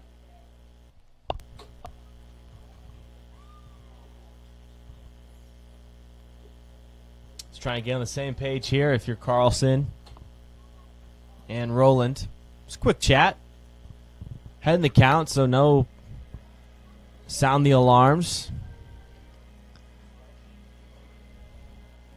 It's big pitch. They're trying to get out of this inning with another 0 in the run column. Whereas Griffin, other ideas. Griffin, high fly ball in the shallow right. But it will be playable for the second baseman, Europero. He's there to make the catch and to end the inning. So the Legends lead 2-1 on one hit in the bottom of the fifth. Not able to get anything going there. They have been kept scoreless through 3 in a row, but that being their 4th scoreless inning on the game. So we go to the top of the 6th. Stompers still lead 7-1 in Palo Alto.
Up again, the top of the 6th.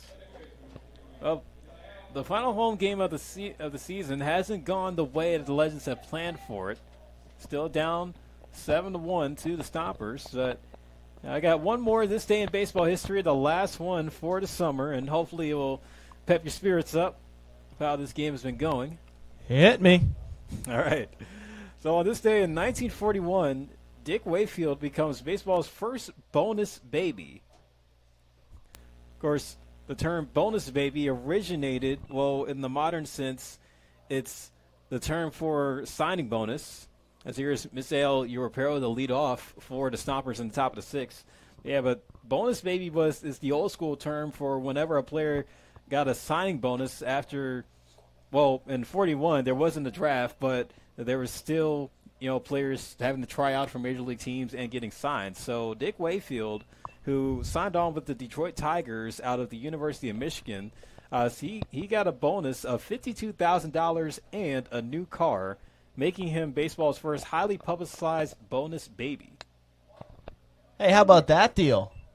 $52,000 and a car in 1941. At that. That is, man. That is a contract. I mean, I'm sure his response was, "Tell me where to sign."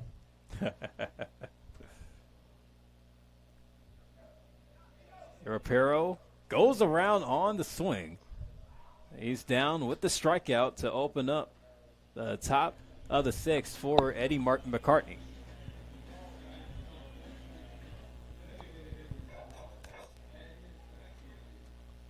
Well, if you're wondering if Dick Wakefield lived up to becoming baseball's first bonus baby, he put together some good seasons with Detroit. He made one All-Star game during his career. That was in 1943, where he led the league in hits and doubles. There's a bouncer to short. Kelly able to backhand it on the high bounce and gets the throw in time, the first. Yeah, 43 had 200 total hits, which led the American League, along with 38 doubles, along with 7 home runs, and finished 6th in the MVP voting. Then, had a nice follow-up year in 44, like finishing 5th in MVP votings. And this is an interesting time because, this was, of course, during World War II, where many of baseball's big stars like Joe DiMaggio, Ted Williams, Bob Feller were all going to fight off in the wars, which kind of left teams to try to find talent wherever they could get it. There's a hard hit, single in the right center by Hunter Carlson as the inning continues. Yeah, a very unique time and an interesting time too, because as you mentioned, a lot of these guys didn't play in that 1945 season because they had to go fight in a war. And it's, very, very impactful time there. But a cool piece of history as well. Yeah, just, some of the stuff you just kind of forget, what would Hank Greenberg's numbers or what Joe DiMaggio or Ted Williams' numbers would have looked like if they didn't have to step away from baseball during wartime. Could have had a few more career home runs, a few more career RBIs, career hits. Maybe he could have won an MVP and maybe a few other All-Star games in the appearance.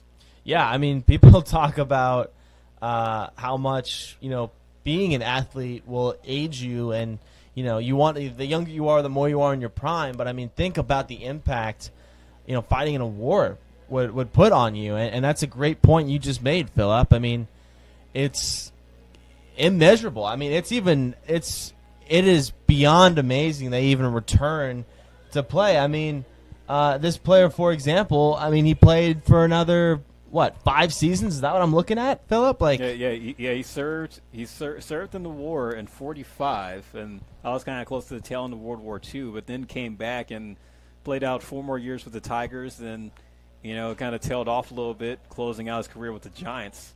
That one's popped up in foul territory. Will Stewart and Aikawa running after it, but they're going to have it fall or foul ball.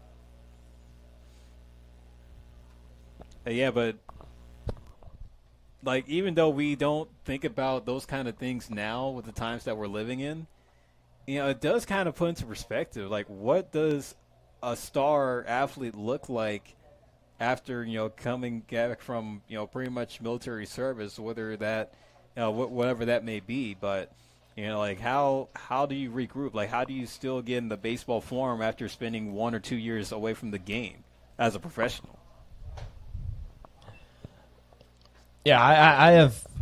I mean, I can only guess. Obviously, having it was. I mean, that's really only a sample that we can pull from that time, and it's.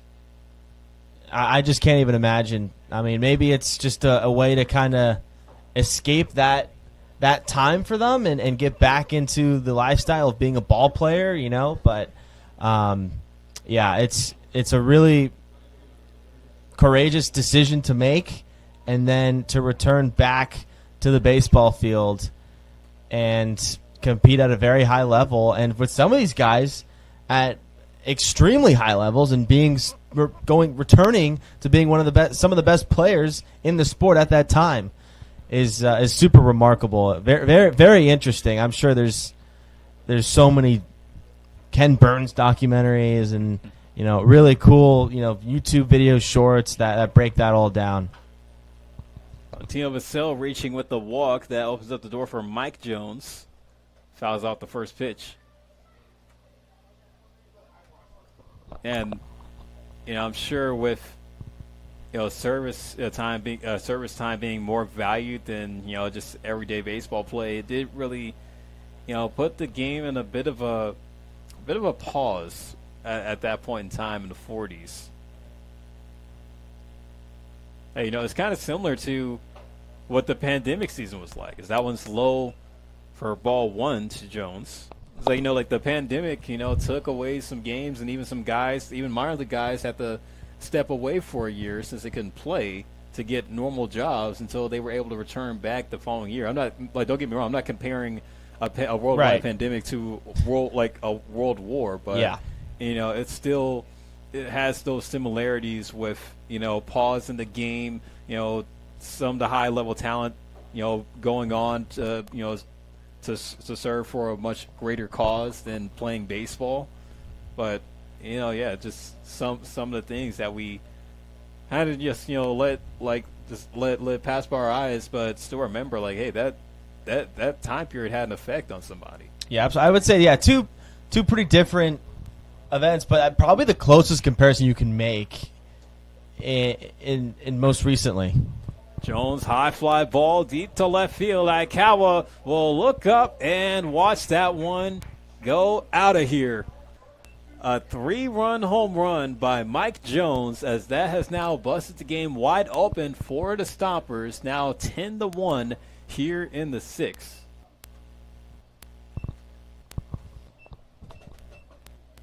For Mike Jones, that's his 3rd home run on the summer. As a big fly that flew over the wall and just too fast for Aikawa to get to. Ooh, that one I thought was for sure over the head of Aikawa, but for it to leave the yard, that was just on a line out of here. It had other plans, Philip, but he got full barrel on that ball.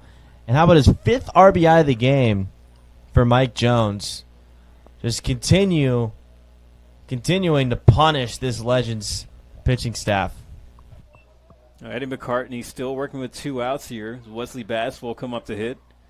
And Mike Jones, who helped open up the scoring with the 2 RBI double he hit in the 1st inning, now delivers with a 3-run shot here in the 6th. Now, Sonoma cracking double digits on the night, both in the run and hit column.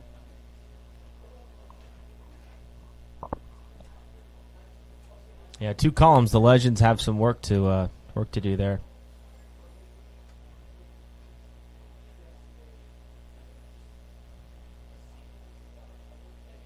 McCartney looks in with the 1-1 and delivers. Fouled at the plate by Bass. Bass is 0 for 3 on the night with a strikeout. Yeah, well, I don't know if how a player would feel being called a bonus baby nowadays. Right.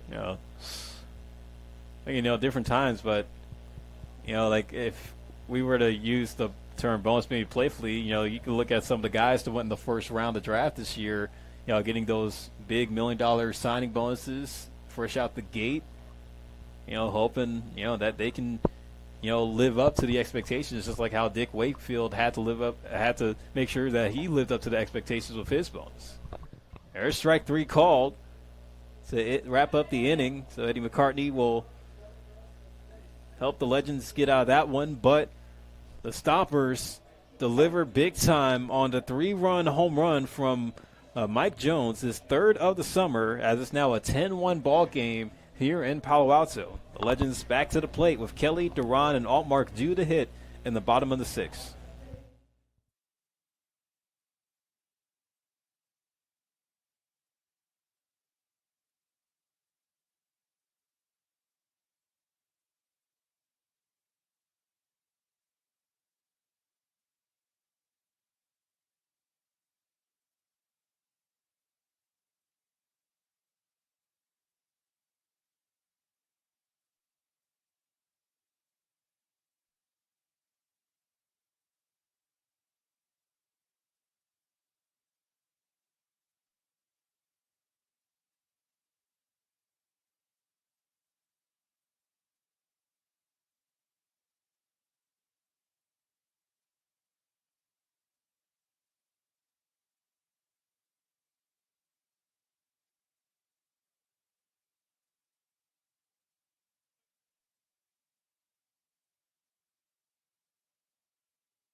Red Bottoms will lead off the bottom of the 6th.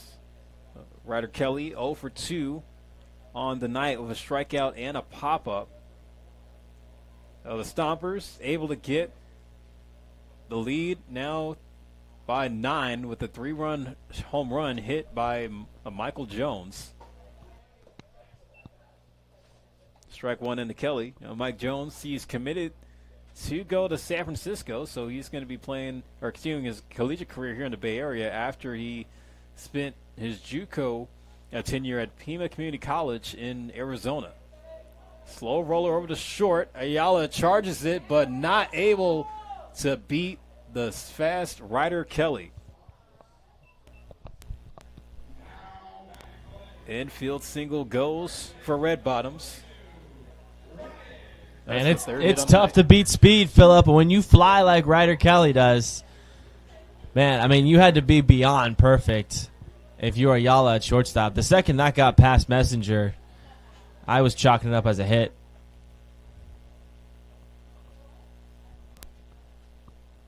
And Ryder Kelly has shown off the wheels this summer.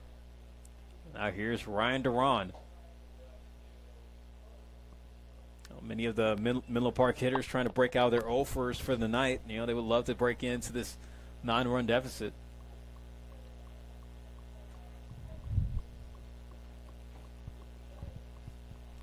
Foul tipped on the swing in the dirt. Kelly has 17 bags this season.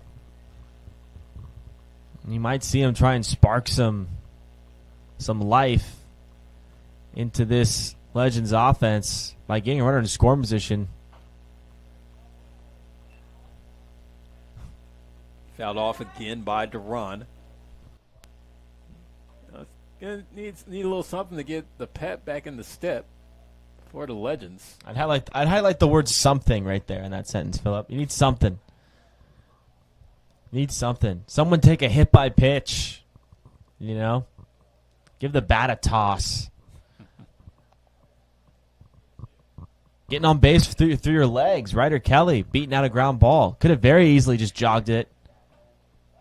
A backdoor throw to first, and Kelly is back. Hunter Carlson keeping a close eye on him. Heads up play by Carlson. He had a shot there to get Kelly. Smart play. Try and keep those speedy runners as close as you can to their bags. That one's missed low. By the way, new pitcher in for the Stompers. That's Griffin Messenger. Now coming in the pitch. He's the third arm on the night for Sonoma.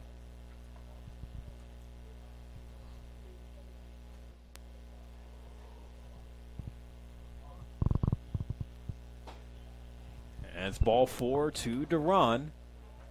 Oh, Messenger fresh out the chute. Not able to get the first two hitters up in this inning.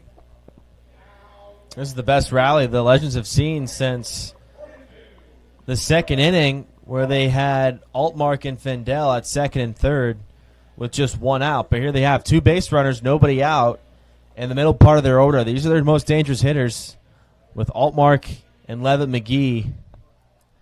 This is where you got to make a stamp in this game. Got to make some kind of noise. Eric Altmark fouls off the first pitch. He has been the lone run scored in this game after he reached base on a walk in the second inning and was able to move his way around on a stolen base and score on a wild pitch. It's really been the only mistake that Matthew Schallberger had in his start. And a hit by pitch, it runs in and just clips Altmark on the shoulder. Now the bases are loaded. Still nobody out. Yeah, that's what you need right there. You need a little bit of that. You know, try to set it up for, you know, a guy that can, you know, be able to deliver with the bat. And speaking of the guy, Casey Levitt McGee going to try to do just that. Yeah, you need some gifts, and that's what they've gotten.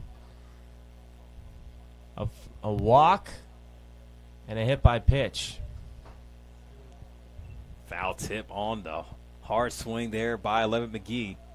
I love that approach. You know, Messenger, with a walk and a hit by pitch, his last two hitters, he's going to try and get ahead in the count early with the bases loaded. McGee all over it. Strike right across the plate. The half-hearted swing by Levitt McGee, but he's down 0-2. And now you're fighting. Just thinking pitch by pitch. Can you win this pitch? Messenger delivers and drops in the hook for strike 3. Good morning, good afternoon, and good night. Griffin Messenger gives Casey Levitt McGee a nightmare bedtime story. Yeah, that's a long walk back to the dugout. That one's salt on a wound. But Fendel, very capable of making some noise here himself. Fendel had a hard hit, fly ball to left, and now he grounds it to second. They get the out at first, but Kelly does come in to score on the ground out. Oh, the Legends able to get a run on the board here in the 6th to make it 10-2.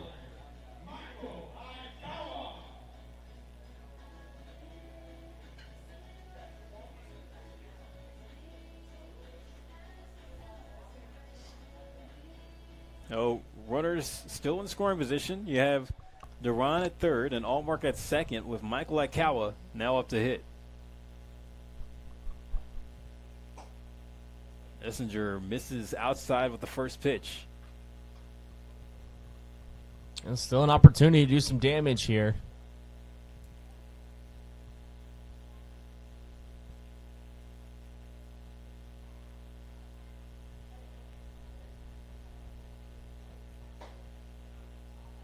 No call. or a strike to Messenger as this misses just high for ball 2.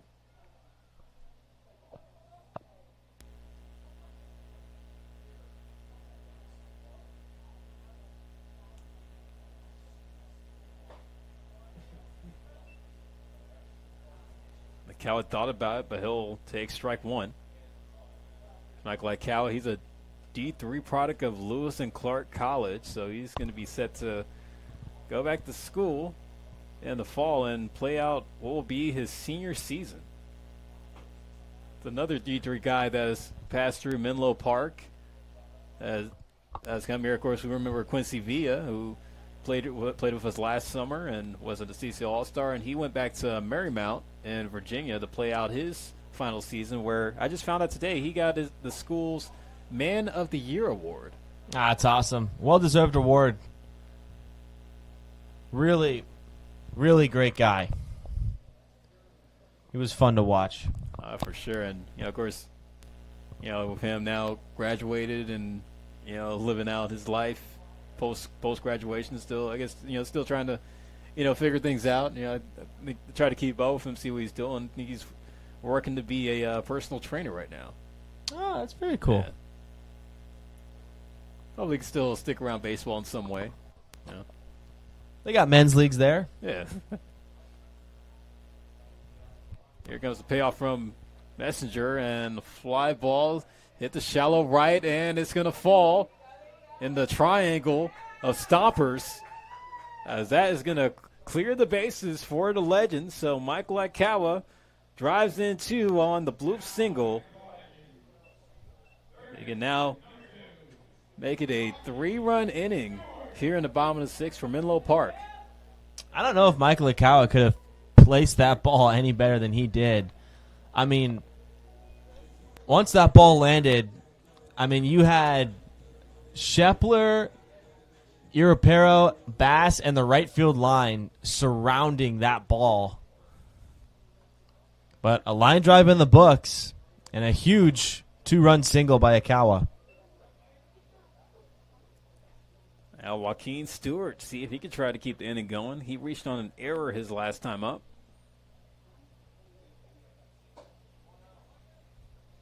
One's missed out for ball 1. Count out 1 ball and 1 strike.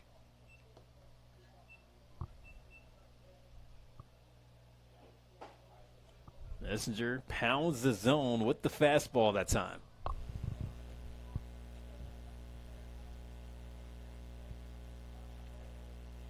Try and be in protect mode here. Keep this inning alive. You've already got some momentum.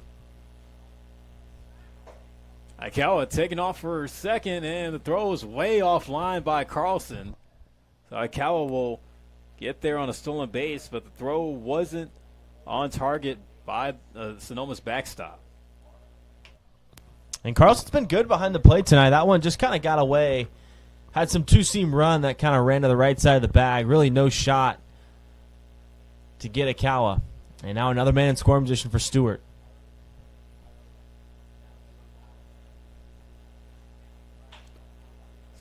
On the ground to short, Ayala able to get the throw across the body there, and the inning is over. The Legends able to get 3 across in the bottom of the 6th. Big hit coming on the 2 RBI single by Michael Ikawa, as we'll go to the 7th with the Stompers still holding the lead 10-4 here in Palo Alto on the Menlo Park Legends live stream network.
made to the 7th inning with the Legends able to get 3 in the bottom half of the 6th inning, as the Stompers still had a stronghold on this game.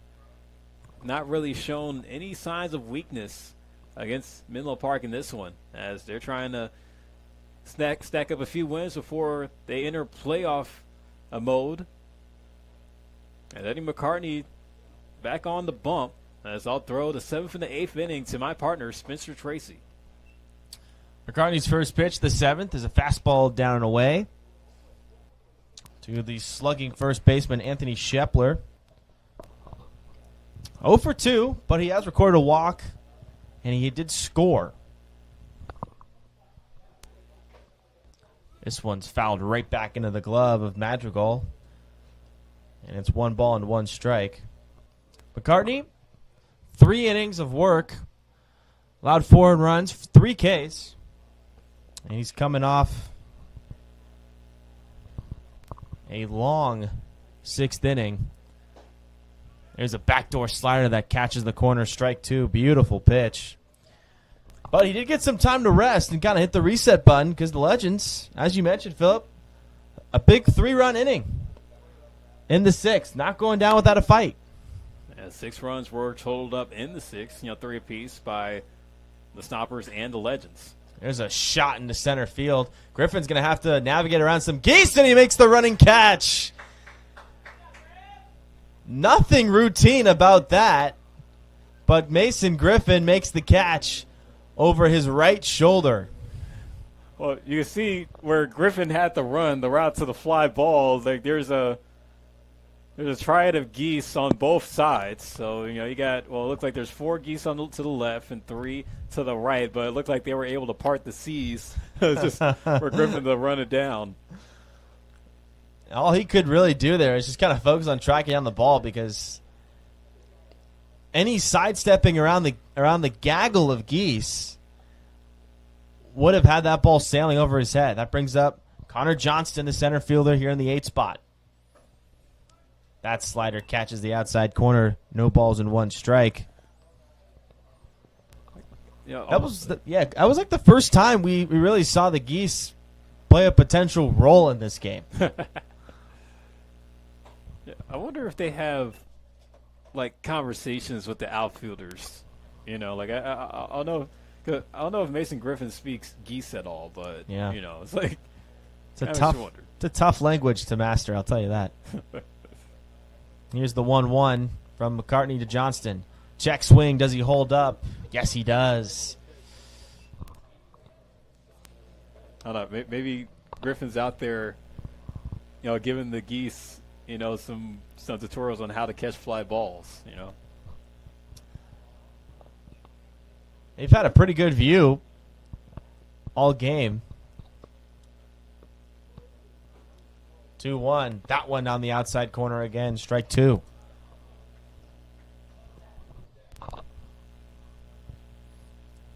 Just hanging out in that last bit of sunlight. Here as we are now north of 8 o'clock here.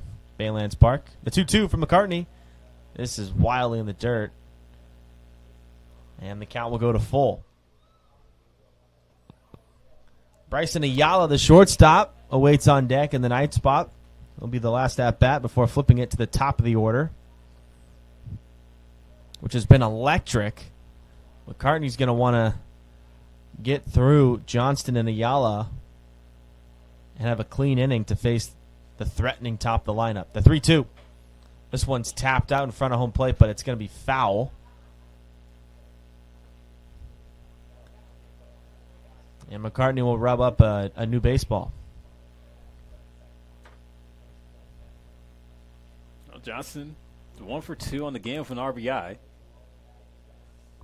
He had the RBI single in the 3rd, which was another 3-run inning that the Stompers were able to muster together. They have actually had 3 3-run innings in tonight's game. The 3-2 from McCartney. This one's rolled over to Fendella at second. He fields it cleanly. And Johnston is retired. Well, Fendell keeping it routine over there at second base. Yeah, no reason to overcomplicate a routine play.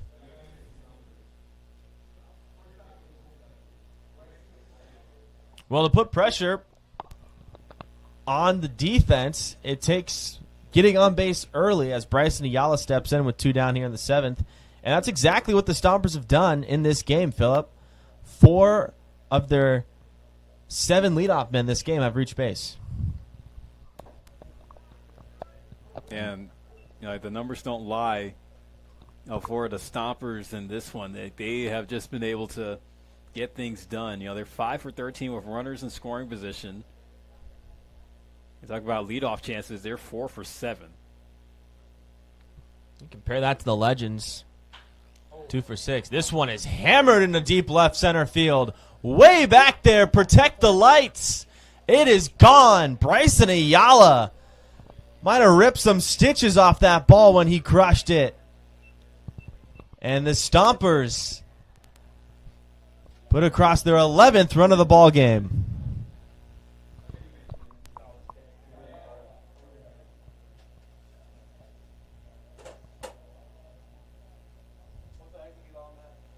That ball was crushed out the bat there, sending it out to the left center field part of the yard. And, it was just, you kind of just knew based off of the sound and the look, on where that ball was going to go. Yeah, it was like you just can't keep this the Stompers team down even when you make progress on offense. It is so hard to keep these bats quiet. Here comes the leadoff man, Misael Europero. He's had himself quite a night. He's 3 for 4 with 2 singles, a double, and 2 runs scored. He rolls this one over to Stewart at third. Throws over the diamond to Duran. And McCartney, the side, is retired. 4 up, 3 down for McCartney, but the Stompers with a loud solo shot from Bryson Ayala, his 3rd home run of the season and 14th RBI, as the Stompers lead as we head to the bottom of the 7th, 11-4, for stretch time when we come back.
New pitches for the Stompers as we head to the bottom half of the 7th inning here. All Sonoma as they have 11 runs on 11 hits, just 1 error. While the Legends, 4 runs, 4 hits, and 3 errors. It'll be Nick Madrigal, and then the top of the order, Mason Griffin and Ryder Kelly here in the 7th. Stompers able to get 1 run back the last inning with a home run. Oh, able to pad on to now the double-digit run output here tonight. There'll be a new arm for Sonoma in the 7th inning. The tall junior, Ken Blankenship. Here's the 0-1. This one misses down and away. Blankenship, 6'3", 235 from Benedictine University. It's an NAIA. There's a slider off the plate. 2 balls and 1 strike.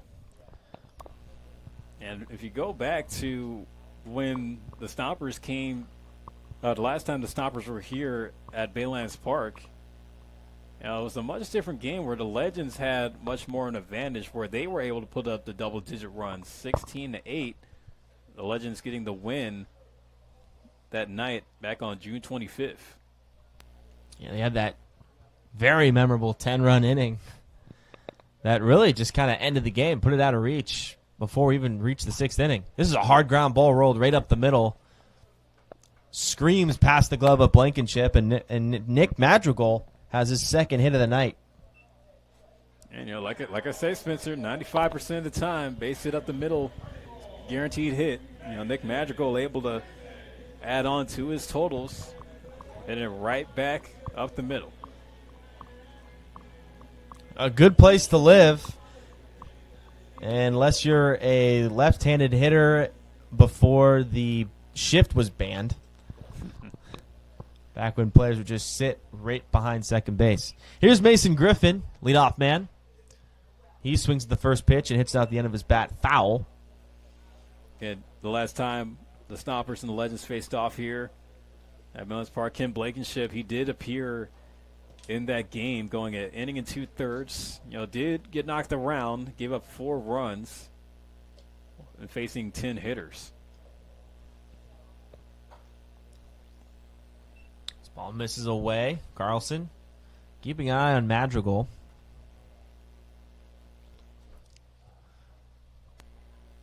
Really got to keep your head on a swivel a little extra as a base runner. If you keep seeing the catcher keeping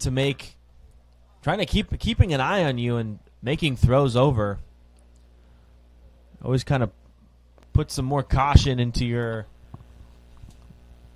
leadoffs, whether or not you're going to steal or not, because confident catchers that love to throw are hard to run on. It was a healthy hack from Griffin, evens the count at 2 balls and 2 strikes.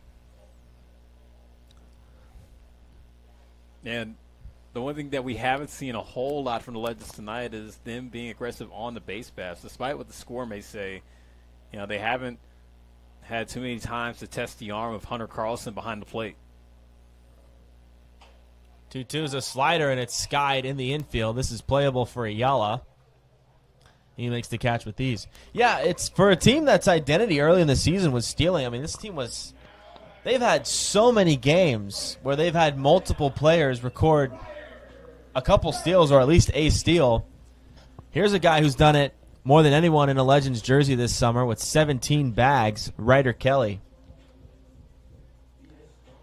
Well, if we were to do a compare and contrast from the last matchup these teams had, Ryder Kelly, speaking of, was the lone stolen base in the 16-8 win back on June 25th. While tonight, they have surpassed the total with the 2 stolen bases hold up, one from Aikawa and the other coming from Altmark.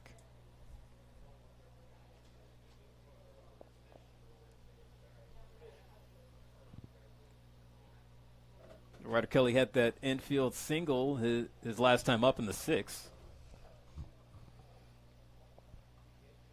He started the 3-run rally and was able to extend his on-base streak. That's right. There's a fastball from Blankenship that flies by Kelly. Evens the count at 1 ball and 1 strike. Still time to do damage here, and this is the right time to do it as we approach the last third of this game and the middle of the order coming up. Here's the 1-1. This one's shot into center field. Back goes Johnson, showing us his jersey. Last second reaches out and makes the catch right around the warning track.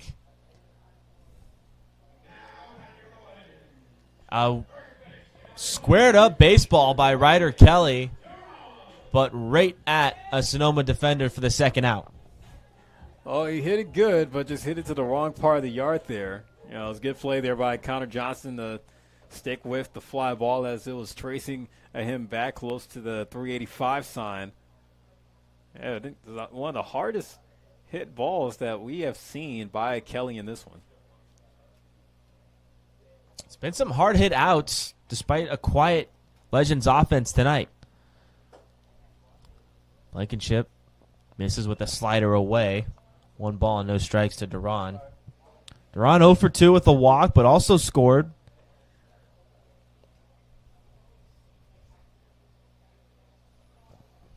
Looking to do some damage here in a 1-0 count. Blankenship sets, delivers, misses high, up and in. Ken Blankenship looking a lot better than the last time they saw the Legends, you know, trying to stay much more cleaner.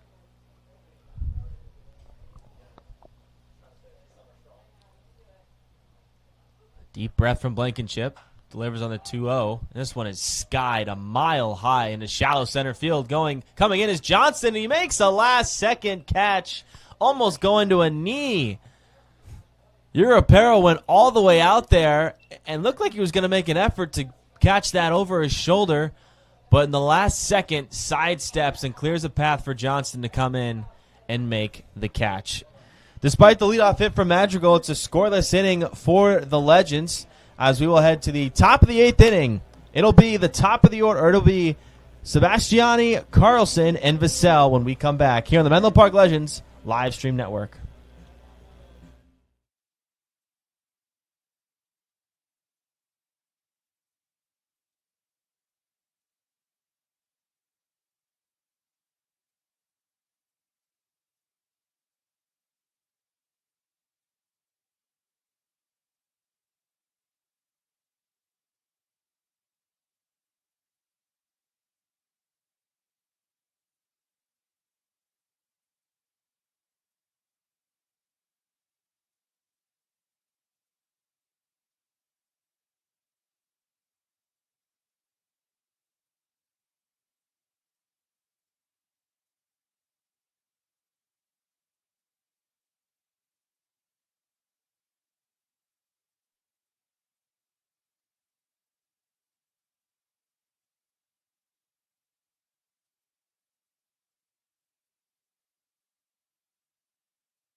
Here in the top of the 8th on the final home game of the summer for the Legends as they're down 11-4 to the Stompers. As now in the game to pitch for Menlo Park is Nate Doniker, a late add this summer. Quite a story, though. Graduated just up the road at Palo Alto High and was also, over going to school at Miami down in Florida and is a bullpen catcher turned pitcher. First pitch. It looked like it got Ben Sebastiani. He's going to take his base on the hit by pitch. That was not an off speed either. That looked like it might leave a little bruise for Sebastiani tomorrow.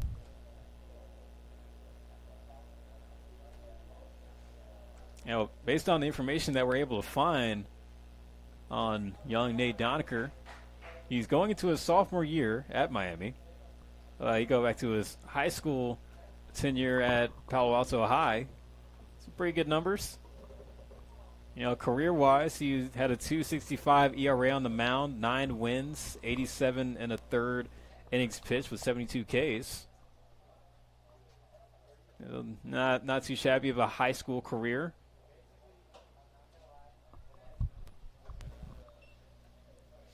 I was going to see Hunter Carlson now, who's up to hit. How about that transition, going from a bullpen catcher where you're used to, reading pitches, getting pitchers prepped up before games, and now you're the one that's doing the hurling. Yeah, quite a unique story. And he's just kind of trying to light up the radar gun right now. I think the Legends pitching coach is telling him, hey, man, just give us some strikes. See, it's an impromptu mound visit. But you know what? As a catcher, having that experience, having that point of view of where the ball's coming, receiving it on that end, can be helpful for a pitcher. How about this? Nate Doniker's brother Josh, who also attended Palo Alto High, he's known for designing skateboards. That's a pretty cool occupation.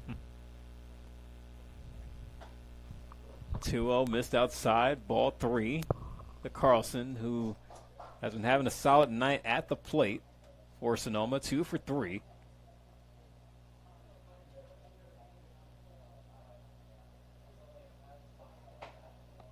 And the Doniker not able to find the zone there. 4-pitch walk to Carlson.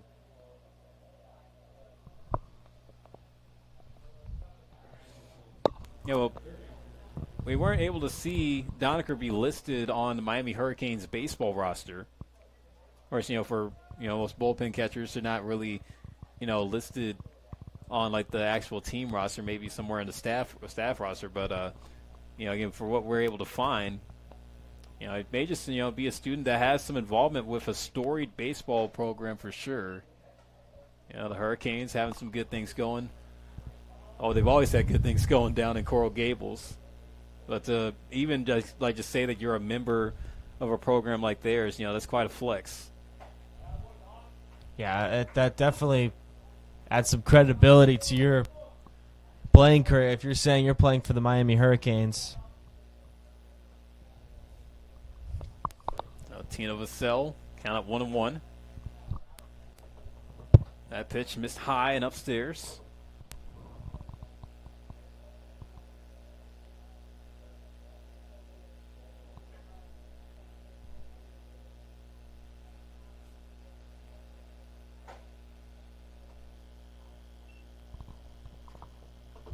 Going to have to make some kind of adjustment. He's missing up and away to left-handed hitters, walking Carlson, a lefty, and then hitting Sebastiani almost on the ribs.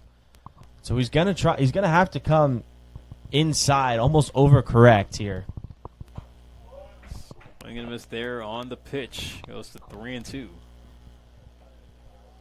Yeah, copy and paste that pitch right there.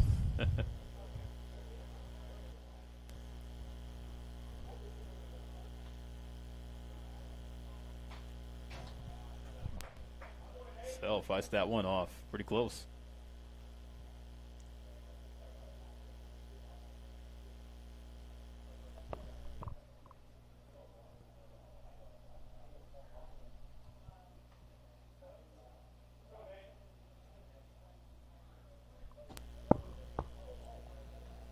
This is with a ball there. Now the bases are loaded.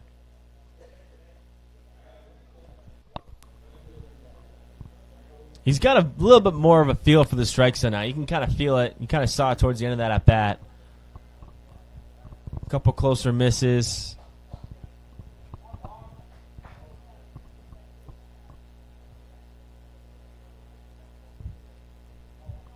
Big situation, though. Bases loaded, no outs. But there are some arms getting loose down the right field line of Legends bullpen.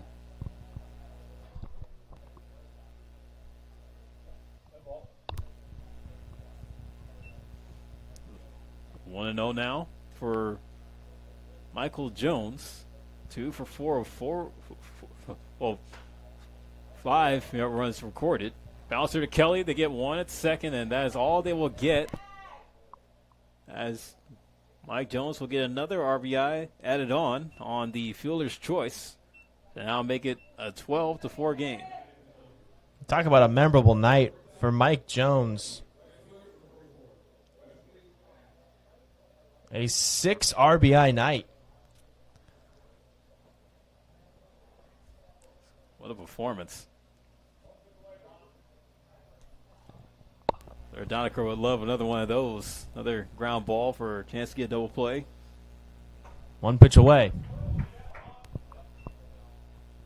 I'll see Wesley Bass.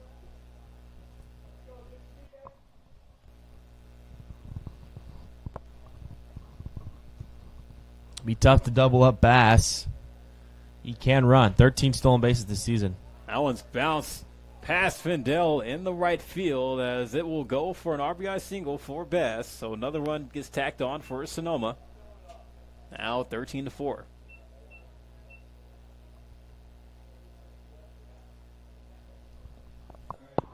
This Sonoma Stompers offense just does not lay off the gas pedal.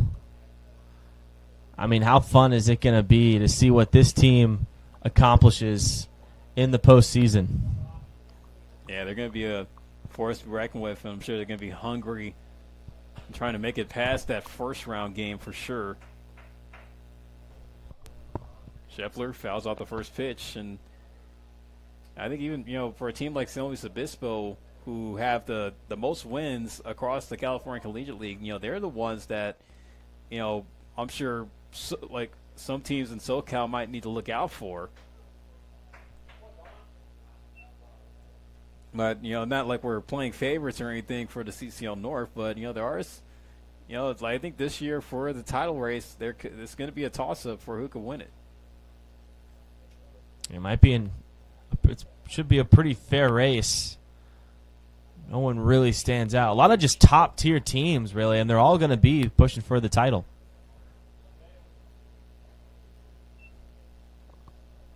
On in the Scheffler, 1-2.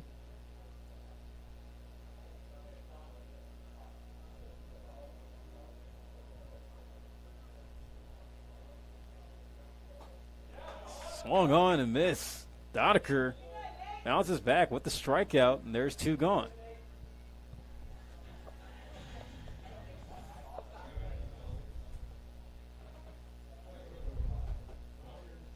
As you say, he gets his first summer ball strikeout as a pitcher. Keep that baseball. Well, make sure he gets out the inning first. There's Connor Johnston.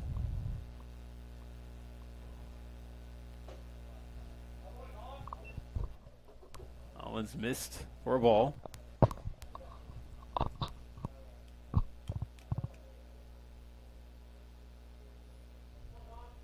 Fight for your third out here.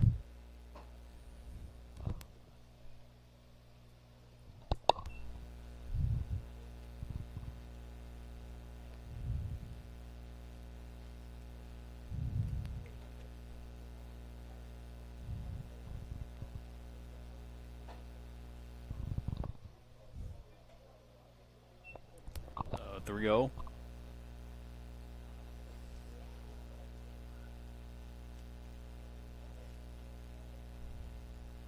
It's going to be a force at any base here. Ball in play. And it's another 4-pitch walk given up by Nate Donaker to Johnston. So with that, the bases are back loaded.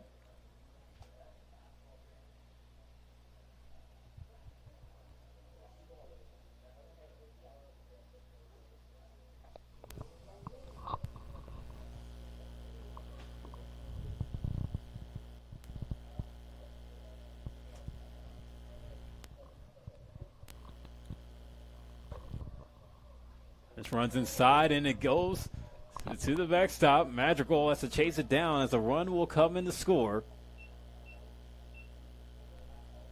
Now it's another run add on, now 14-4.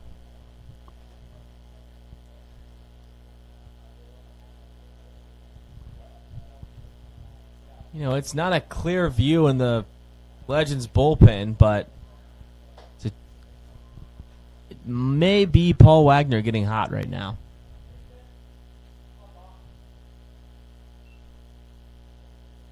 Now Donaker, all he just has to do is throw strikes here.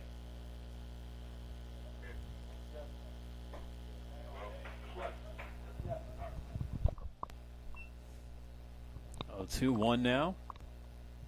It's kind of starting to become one of those situations where, you know, usually in a game like this, you have just the position player come out to throw a few. Then Kiki Hernandez, just toss it. Yeah, just, you know, toss it over the plate. Get some balls in play. Donaker just a strike away, though, from getting his team back in the dugout. Delivers the 2-2 here. Missed for ball 3 and not secured by Madrigal. Well, full count, 2 outs. Your runners, Johnston and Bass, are going to be, they won't be on the move because of the wild pitch. Fouled off on a payoff on a half swing.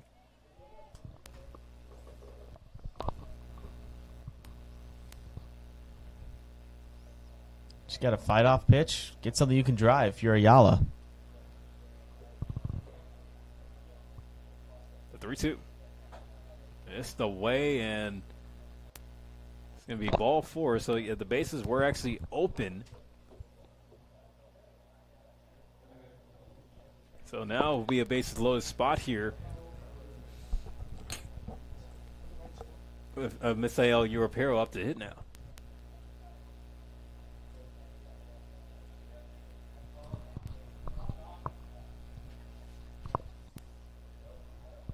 But what do you think about the pink look from Europero?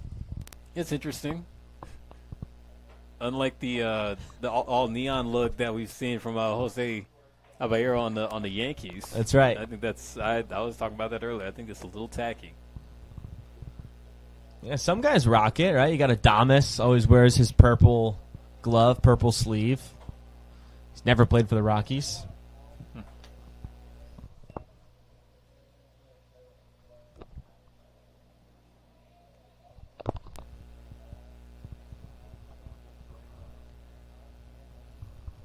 The 1-1 away from Donaker. That one is lined in the left center field for a single. 1 run will come in, and here comes 2. Oh, Griffin misplaced it in left center as this is going to clear the bases. Europero able to clear the bases that time, and the Stompers have just continued to add some more here in this inning. I mean, when you're hot, you're hot. How about Misael Europero clearly having an approach of left field tonight? I mean, 2 singles to start the game, all going to left field, a double to left center, and that one again, just a nice soft liner to left center, using his legs to stretch into an extra base hit. Have a night, and completely turning this game on its head. Well, it looked like the Seagulls the geese have departed. They've seen enough of this.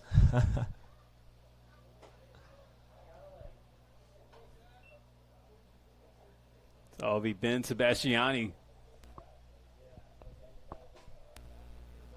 He led off this inning.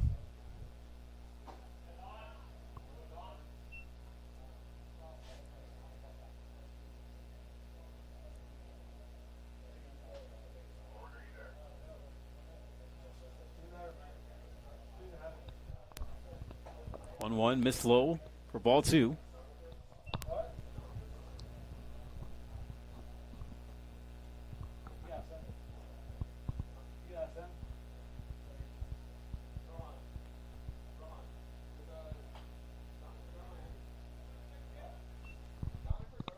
Man, that one hurts. A foul ball off the foot. Never fun, especially Sebastiani, who started this inning getting hit in the belt or like the hip area on the first pitch from Doniger. But unlike a handful of his teammates, no leg guard there. No extra protection on his left foot.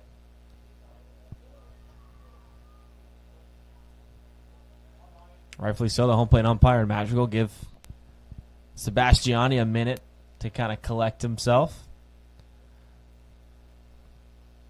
Still 2 outs in the inning. 2-2 on the way. And gets strike 3 called. So Sebastiani will go down looking to retire the side. But the Stompers, with the biggest run output in the game, a 6-run eighth to extend their lead 17-4. The Legends back up to the plate with Altmark, Levin McGee, and Fendel due up. Only come back for the home half of the 8th inning.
Welcome back here to Palo Alto for the bottom of the 8th, as Devin Laginto will now come into pitch for the Stompers after they put up a 6-run 8th inning, now making the score 17-4.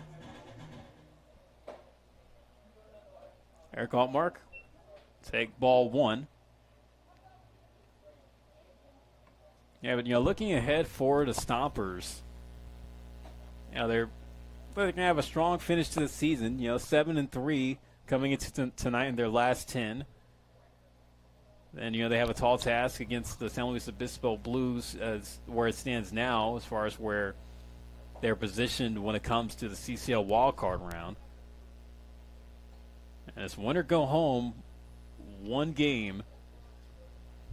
and with a chance to take on the Crawdads. Do you miss that playoff format, Philip? To be honest, I From don't. MLB? I never liked the for the wild card round. I never liked the 1 game wild card, but I'm kind of biased because like as an A's fan, It burns you. I just have nightmares of that Yeah. 2014. Yeah, it was 2014. That 2014 American League wild card game where the Royals came back on the A's and walked them off. Right. And then eventually they went to the World Series that year to eventually lose to the Giants. So it kind of made me feel a little better. But, Glad to help. yeah, yeah. Thanks. But I feel like with the new wild card format where you got a best of 3, again, make it competitive, make it exciting. Don't let it be like a do or die situation. Because I feel like in a sport like baseball, even with like how exciting the era of the Game 163 was, where if you had 2 teams tied for a division or the wild card, with how exciting of an era that was, I still think baseball needs to be cited in the form of a series. The ground ball hit the second. They get 1 and 2. This is El Europero with a nice double play. One of the more fun plays to make in the middle infield, an unassisted double play. And to do it as a second baseman is even more rare because not too often, usually you see the shortstop do it with his momentum going towards first base. But there, Europero, why not? Step on the back and fire.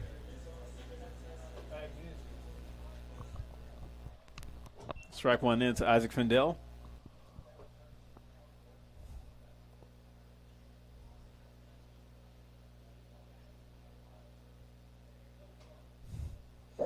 Yeah, well, for the Stompers in their playoff run that they had last year, it came with some fireworks. They eventually made it to the CCL Championship Series, only to lose to the Caneo Oaks, who were the eventual champions. The fly ball hit to right, and it's going to be caught by Bass to retire the side. So we go to the 9th inning with the Stompers with one more chance up to hit, and so will the Legends, as they'll try to put together a 3-out inning, and they'll come back up to the plate here in Palo Alto.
It made to the 9th inning, folks. Is this going to be Paul Wagner now to come on to pitch for the Legends in the 17-4 game where the Stompers trying to look for a little bit of extra and try to close out the night. But for the final time this summer, I'm going to pass it on to my partner, Spencer Tracy, to take you through the 9th inning.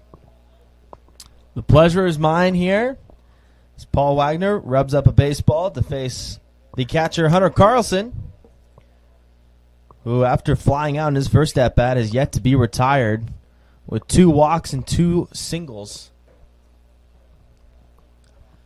Wagner making his second pitching appearance of the season, despite being a position player after we had the Wagner watch, as my partner famously called. And there's a bat that goes flying down the right field line, but the bat is foul, and the ball is foul on the other line.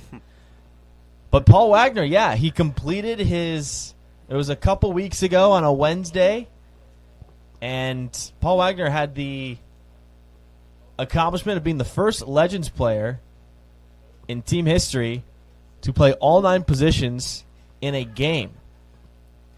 And he capped it off by pitching. That was quite a feat, too. Seeing Wagner make his way all over the diamond and closing it out on the mound like he is tonight. Yeah, pumping away with a couple strikes here as he's ahead in the count. 1 ball and 2 strikes to Carlson. He actually had a chance to record a hit, a putout, and a save in that game. But the South Bay Storm stormed back in the 9th. And an Ephus pitch. Man, it's been a while since I've seen one of those. No one predicted. Oh. And that caught us all by surprise. Let's see what he throws here. Oh, he went hard. Yeah, he went all in, and now the count is full at 3 balls and 2 strikes.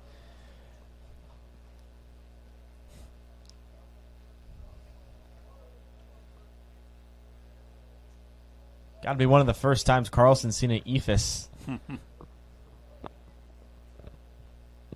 The 3-2 from Wagner. This one's hammered deep right field, but way foul. That one had a home run written all over it, but out in front on the fastball, and we'll do it again.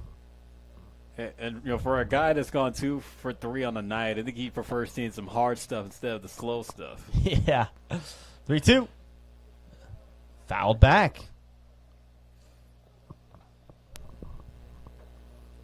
Carlson does have that power potential. 4 home runs on the season.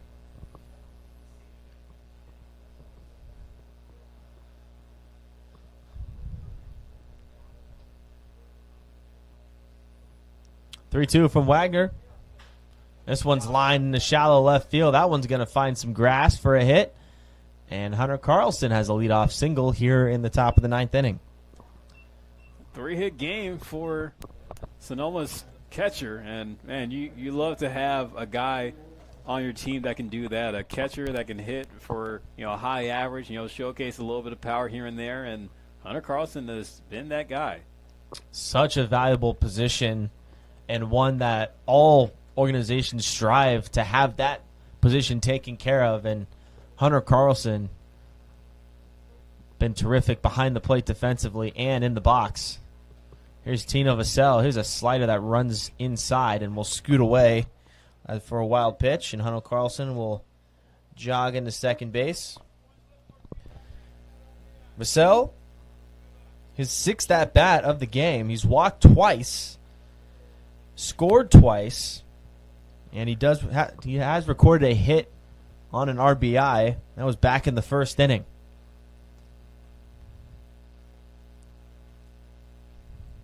The lights are on here at Baylands Park.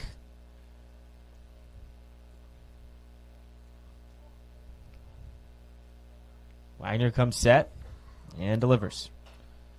Fastball runs in on the hands, and it's fouled back to the screen.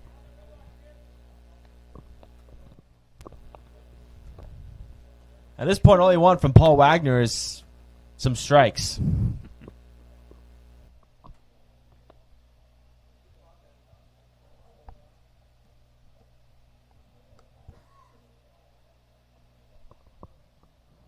Here's the 1-1. Fouled right back into the glove of Madrigal. And it's now 1-2. He's pumping that fastball. Able to get over the plate there. Swing and miss stuff we've seen for the times that Paul Wagner has hit the mound. This one's flown into shallow left center field. Racing in is Akawa and making the catch for the first out of the inning. For a second there, I was expecting that eephus again. Michael Akawa adjusting even, with the lights now turned on here at Baylands Park. Yeah, sometimes, even though there's no sun, the stadium lights, depending on where they're positioned, can disguise the ball and make it tough for outfielders, infielders, anyone trying to catch a ball in the air to keep an eye on it. That'll bring up Mike Jones. He's had a memorable day at the plate. He bounces that one foul. He has scored 3 times. He's homered. He's doubled. But more impressively, he's knocked in 6 of his teammates. Not a bad night. You're adding on to the RBI totals. You're slugging. Absolutely.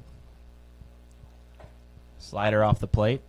Well, if you score 17 runs on 14 hits, at least one of your players is bound to have a pretty memorable night. I'm sure the folks on the hilltop in San Francisco, they're going to be excited to see Michael Jones suit up in the Dons uniform next spring. This one's lined just over the glove of Fendel at second base and in the right field. A nice soft liner just sneaks over the glove of Fendel. He might have even gotten a piece of it. When you're hot, you're hot. And Mike Jones keeping it that way with the 9th inning single. And he has only not been able to reach base one time all night. That'll bring Wesley Bass to the plate. He rolled an RBI single in the right field his last at-bat. The first pitch is hammered down the left field line. Akawa racing back. It is foul. Boy, did it travel. It sure did travel. But again, just out in front, and the foul ball line has done some favors for Paul Wagner this inning. Carlson at third. Jones at first with one down here in the top of the 9th.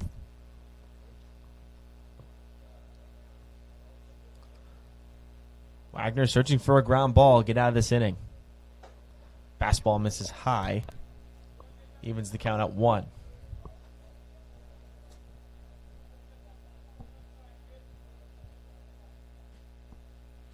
Bass joined the fun with that hit in his last at-bat. Before then, it was quiet.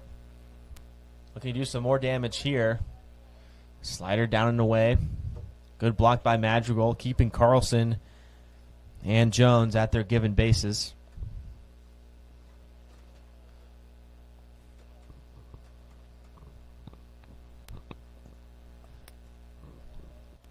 Wagner comes set. And some chin music to Bass for ball 3. Bass, attended school at Georgia State. Played in 36 games in the spring. We're at 313. First year out there. Here's a jam shot rolled over to Stewart. He goes to first, and he throws it away up the right field line. Walking in to score is Carlson. Moving over to second. This ball will go out of play, so Jones will be granted third base and will remain there. And Bass will reach on an error and will wind up at second. Yeah, it's just not been Joaquin Stewart's night at third base. Seeing a lot of balls get hit towards this direction, but just hasn't been able to make the plays that you would want him to make. Slow roller, but again, had some time, even if it was throwing off one foot. And that will bring up Anthony Shepler, he hammers one in the right center field. Off the races, Altmark and Griffin. Altmark makes the running catch. Tagging and scoring is Jones. And it will be a sacrifice fly for Shepler. That ball, for a second, I thought might get out of there. But just before the fence, Eric Altmark makes a catch. And good job on him to run that one down, too. Going pretty far to track it.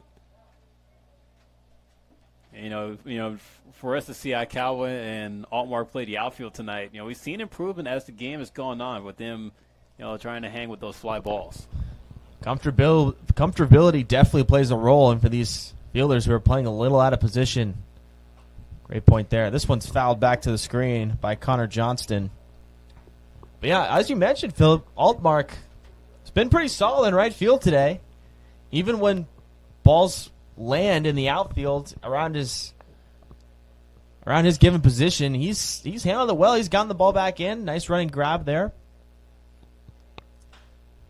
Johnson lines one down the left field line. This one's going to hook foul. Sonoma trying to look for the 20-piece here.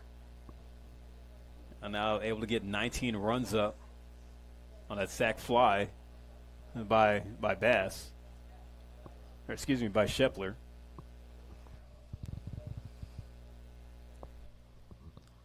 Two outs now in the ninth inning.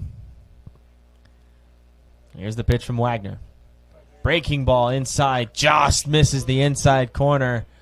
And Wagner thought he had strike three. He's walking to the dugout like he did.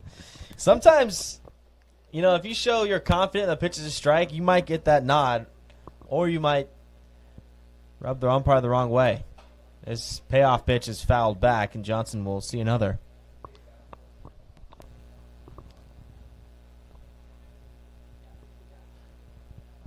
It was always awkward as a hitter if it was a 3-ball count and there was a pitch that looked like it was a ball and the hitter starts to drop his bat and take off his batting gloves and the umpire calls it a strike. And then you need a minute to put all your gear back on. And an identical pitch, again missing inside. And some questions from that first base dugout for the Legends. But again, not getting the called strike. And the umpire's not giving it up to him. Trying to make Wagner earn that third strike. He's got no late plans, I guess. This one clocks Johnston in the leg and will be awarded first base. So Bryson Ayala will get a shot. I remember that home run that Ayala hit in the 7th inning went quite a distance out to left center field. Our TrackMan data and our TrackMan team registered the home run from Ayala at 97 miles an hour off the bat. Here's the first pitch to Ayala. It's a healthy hack, but strike one. This will be his third at-bat in the last 3 innings.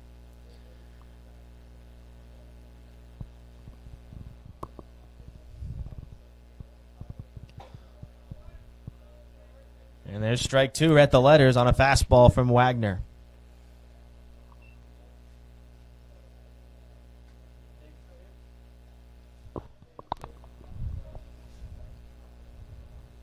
The payoff pitch from Wagner.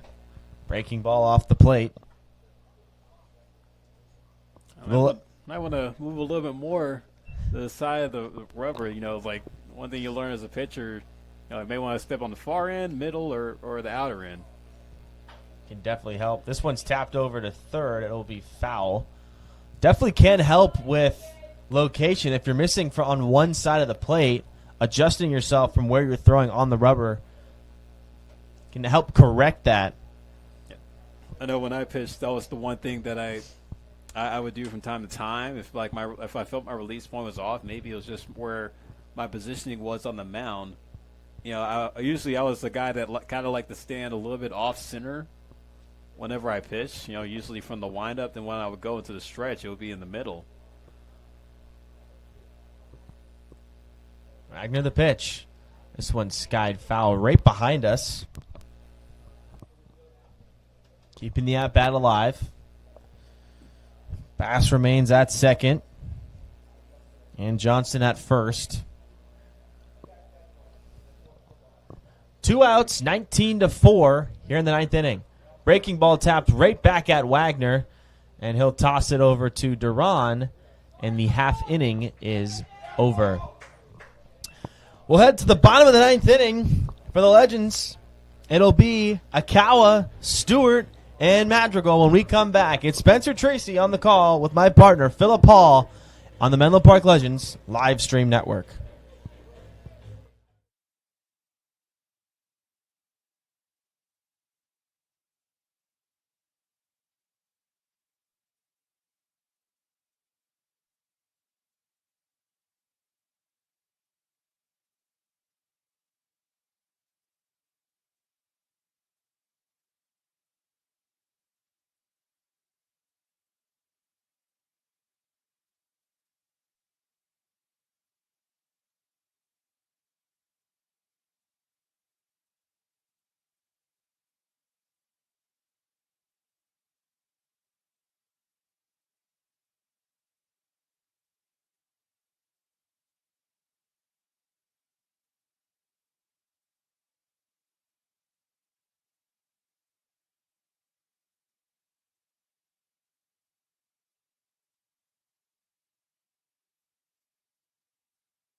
Michael Akawa walks up to the plate to begin the home half of the ninth inning here in a game that has been one-sided in favor of the Sonoma Stompers, who currently hold a 19-4 lead. And they will throw out one last pitcher here. It's going to be Gage McCown, the sophomore from Las Vegas, going from the right-handed side. His first pitch of the game to Akawa. It's a fastball that runs up and in. Looking ahead, like both these teams will run it back tomorrow on the road, so that's how the Legends will close out their season. I'll see the Stompers again at Arnold Field tomorrow night at 6.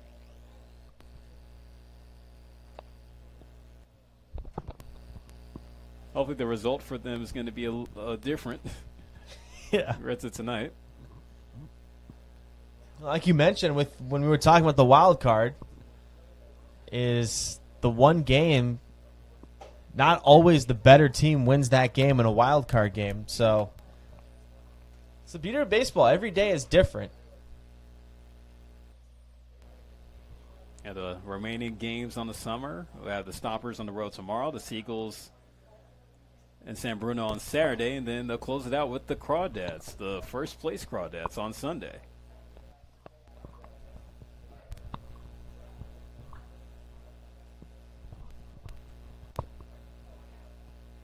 As we've mentioned before, some of these guys do return. However, some guys will wear the Legends jersey for the last time this summer, as Akawa will take ball 4 for a leadoff walk. I know there's a positive for our Legends guys. You know they'll have probably going on a little short vacation before they go back to school.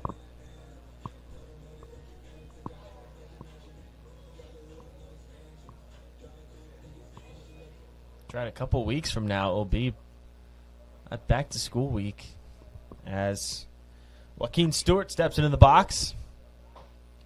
A big hack for strike 1 from Stewart. Stewart's 0 for 3. He reached on an error back in the 5th.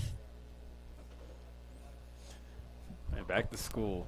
They're either 3 words that get you excited or 3 dreadful words. Really, I mean, that answer will tell you what grade you're going into, too. What would you say was your best back-to-school experience? Man,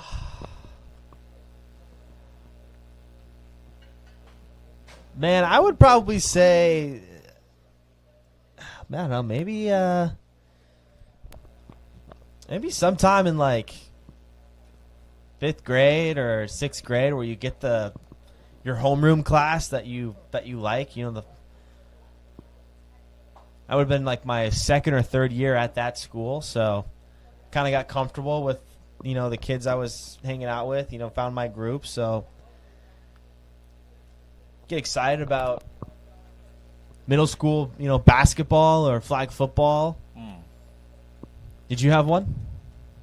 I'd say for me, like, I know I had a couple in high school. I think, you know, back to school for senior This year was a good one. You know, that's usually the good one, because it's like, oh, you kind of, like, school-wise, you kind of did what you had to do. Of course, I was one of those students that did what they had to do. It's like I never got senioritis, though. Like, that's like, all the kids listen, like, watch out for senioritis, because it is real. It is. It totally is. High school and college, it builds up throughout the 4 years. Stewart takes a nasty fastball on the outside corner for strike 3, bringing up Nick Madrigal. Well, yeah, like, senior year of high school definitely was amped up for sure. The college back to school time, too. Like, remember, like, that first year I got back to campus after the pandemic, you know, that was exciting. You know, and, of course, you know, the senior year, too, you know, just know, like, hey, I did what I had to do, smooth ride. You know, let me just go out on top. And that is exactly what I did. St. John's University. Shout out, go Johnnies. Big hack from Madrigal. Evens the count on 1 ball and 1 strike. Yeah, you know what? College is a good shout because, you know, everyone goes home. You don't see each other after. I was very close with my college roommates, so after seeing them almost every day for an entire school year, to not see them for a couple months, you kind of get that itch right around now where you're like, you know, you're ready. You got your classes lined up. You're ready to go back. You get to go back a couple days early. You know, it's not like you show up in middle school and, all right, we're here to learn, you know. Right. You get a couple days. Another huge hack from Madrigal as he goes down swinging. And also, like, in college, like, the breaks were longer. I think that's the one thing I got used to, like, having longer breaks instead of in high school where you get a couple weeks off for Christmas, you know, you get a week off for spring break, Thanksgiving, you get a week, and you know, like summer, you know, you get that 2.5 months. But yeah, like the breaks and the like where I had time to recharge, you know, definitely, you know, was game changing when I got to college. Snow days too. Yeah, I got a few. You know, again, it's New York City, so Xavier had about 1, maybe 2 a year, but they did have a lot of cold walks. I'll tell you that much. Oh yeah. A lot of cold walks. Mason Griffin steps in. Yes, California guys. You know, we had to fight through those Midwest and East Coast winters. Feel the luxury of living in this state with the weather it has to offer when compared to the Midwest and the East Coast. A big hack from Griffin puts that no balls and 2 strikes. Griffin 0 for 4 today. Couple pop outs and a line out. As McCown is just 1 strike away from tying a bow on this game. Pitch. Backdoor slider misses away. Mike Akawa, who had a leadoff walk, still getting his leads at first base. Can't imagine they'd pay too much attention to him if he went and stole second. Swing and a miss at a ball in the dirt.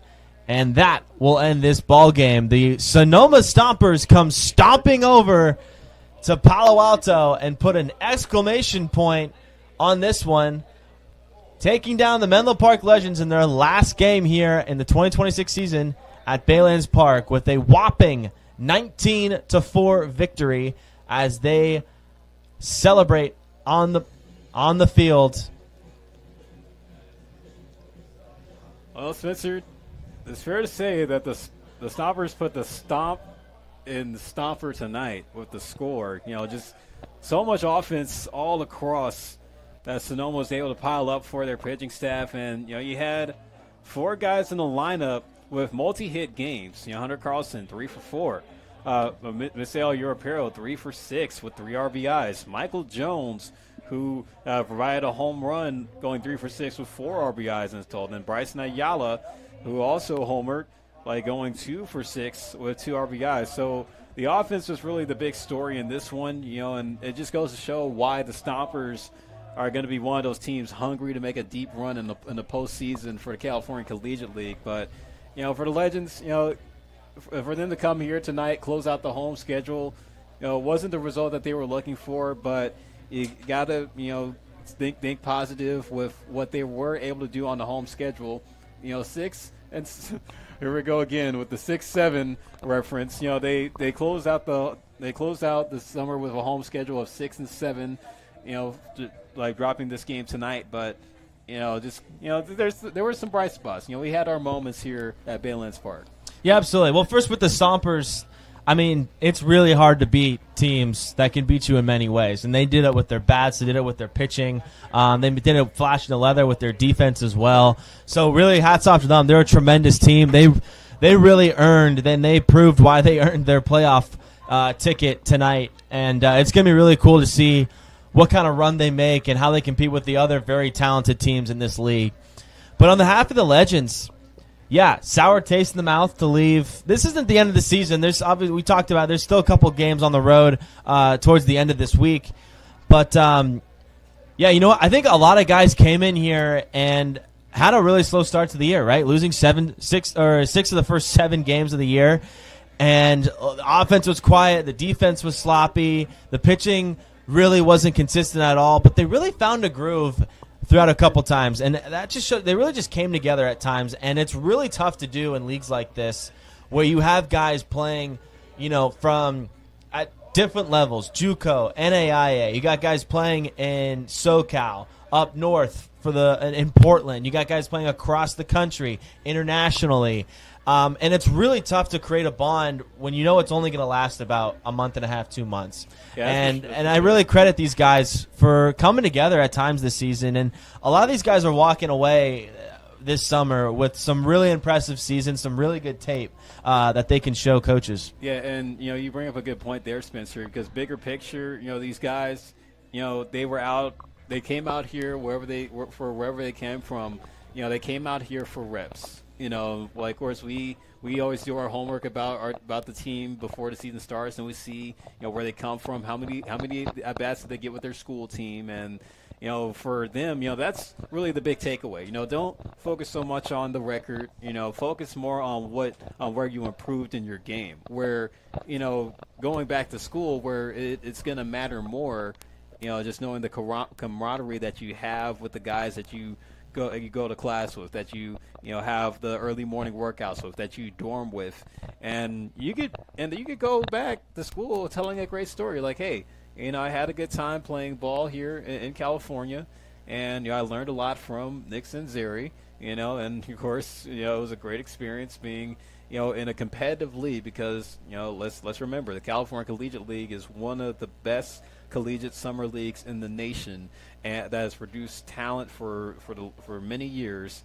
and it will continue to do that. And it's also going to continue to help groom the players that are trying to get better. And and even for the nights that we've seen guys like Mason Griffin or Ryan Duran or Oliver Hogan when he was still here. When the nights that they were on it, we saw that they're improving in their games. When the nights that they were down, we saw where they had to improve and where they had to adjust. And and it goes for everybody else on the squad. That was really my takeaway from what I was able to see out of the team this summer.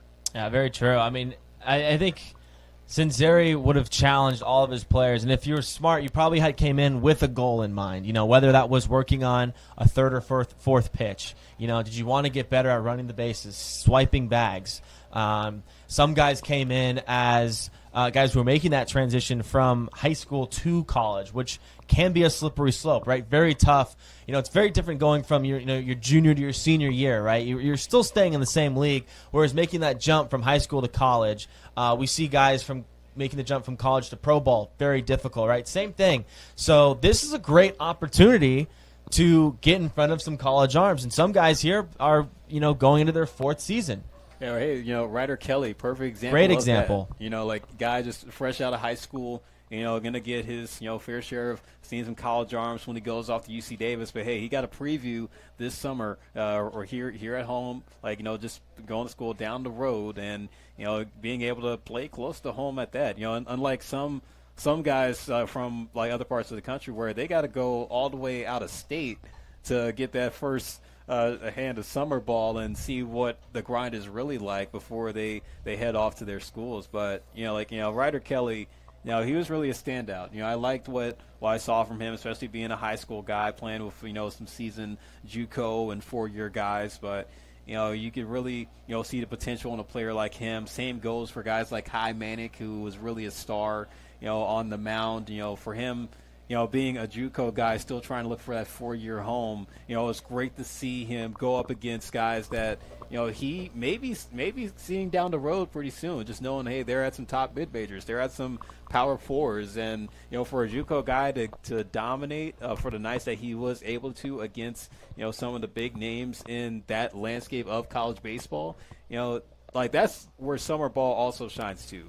The guys who come in as underdogs, trying to prove that they can stick around, they can become an all-conference player, be a player of the year in their respective conference, and summer ball gives you that experience to grow in your game so you can go back to school and do just that.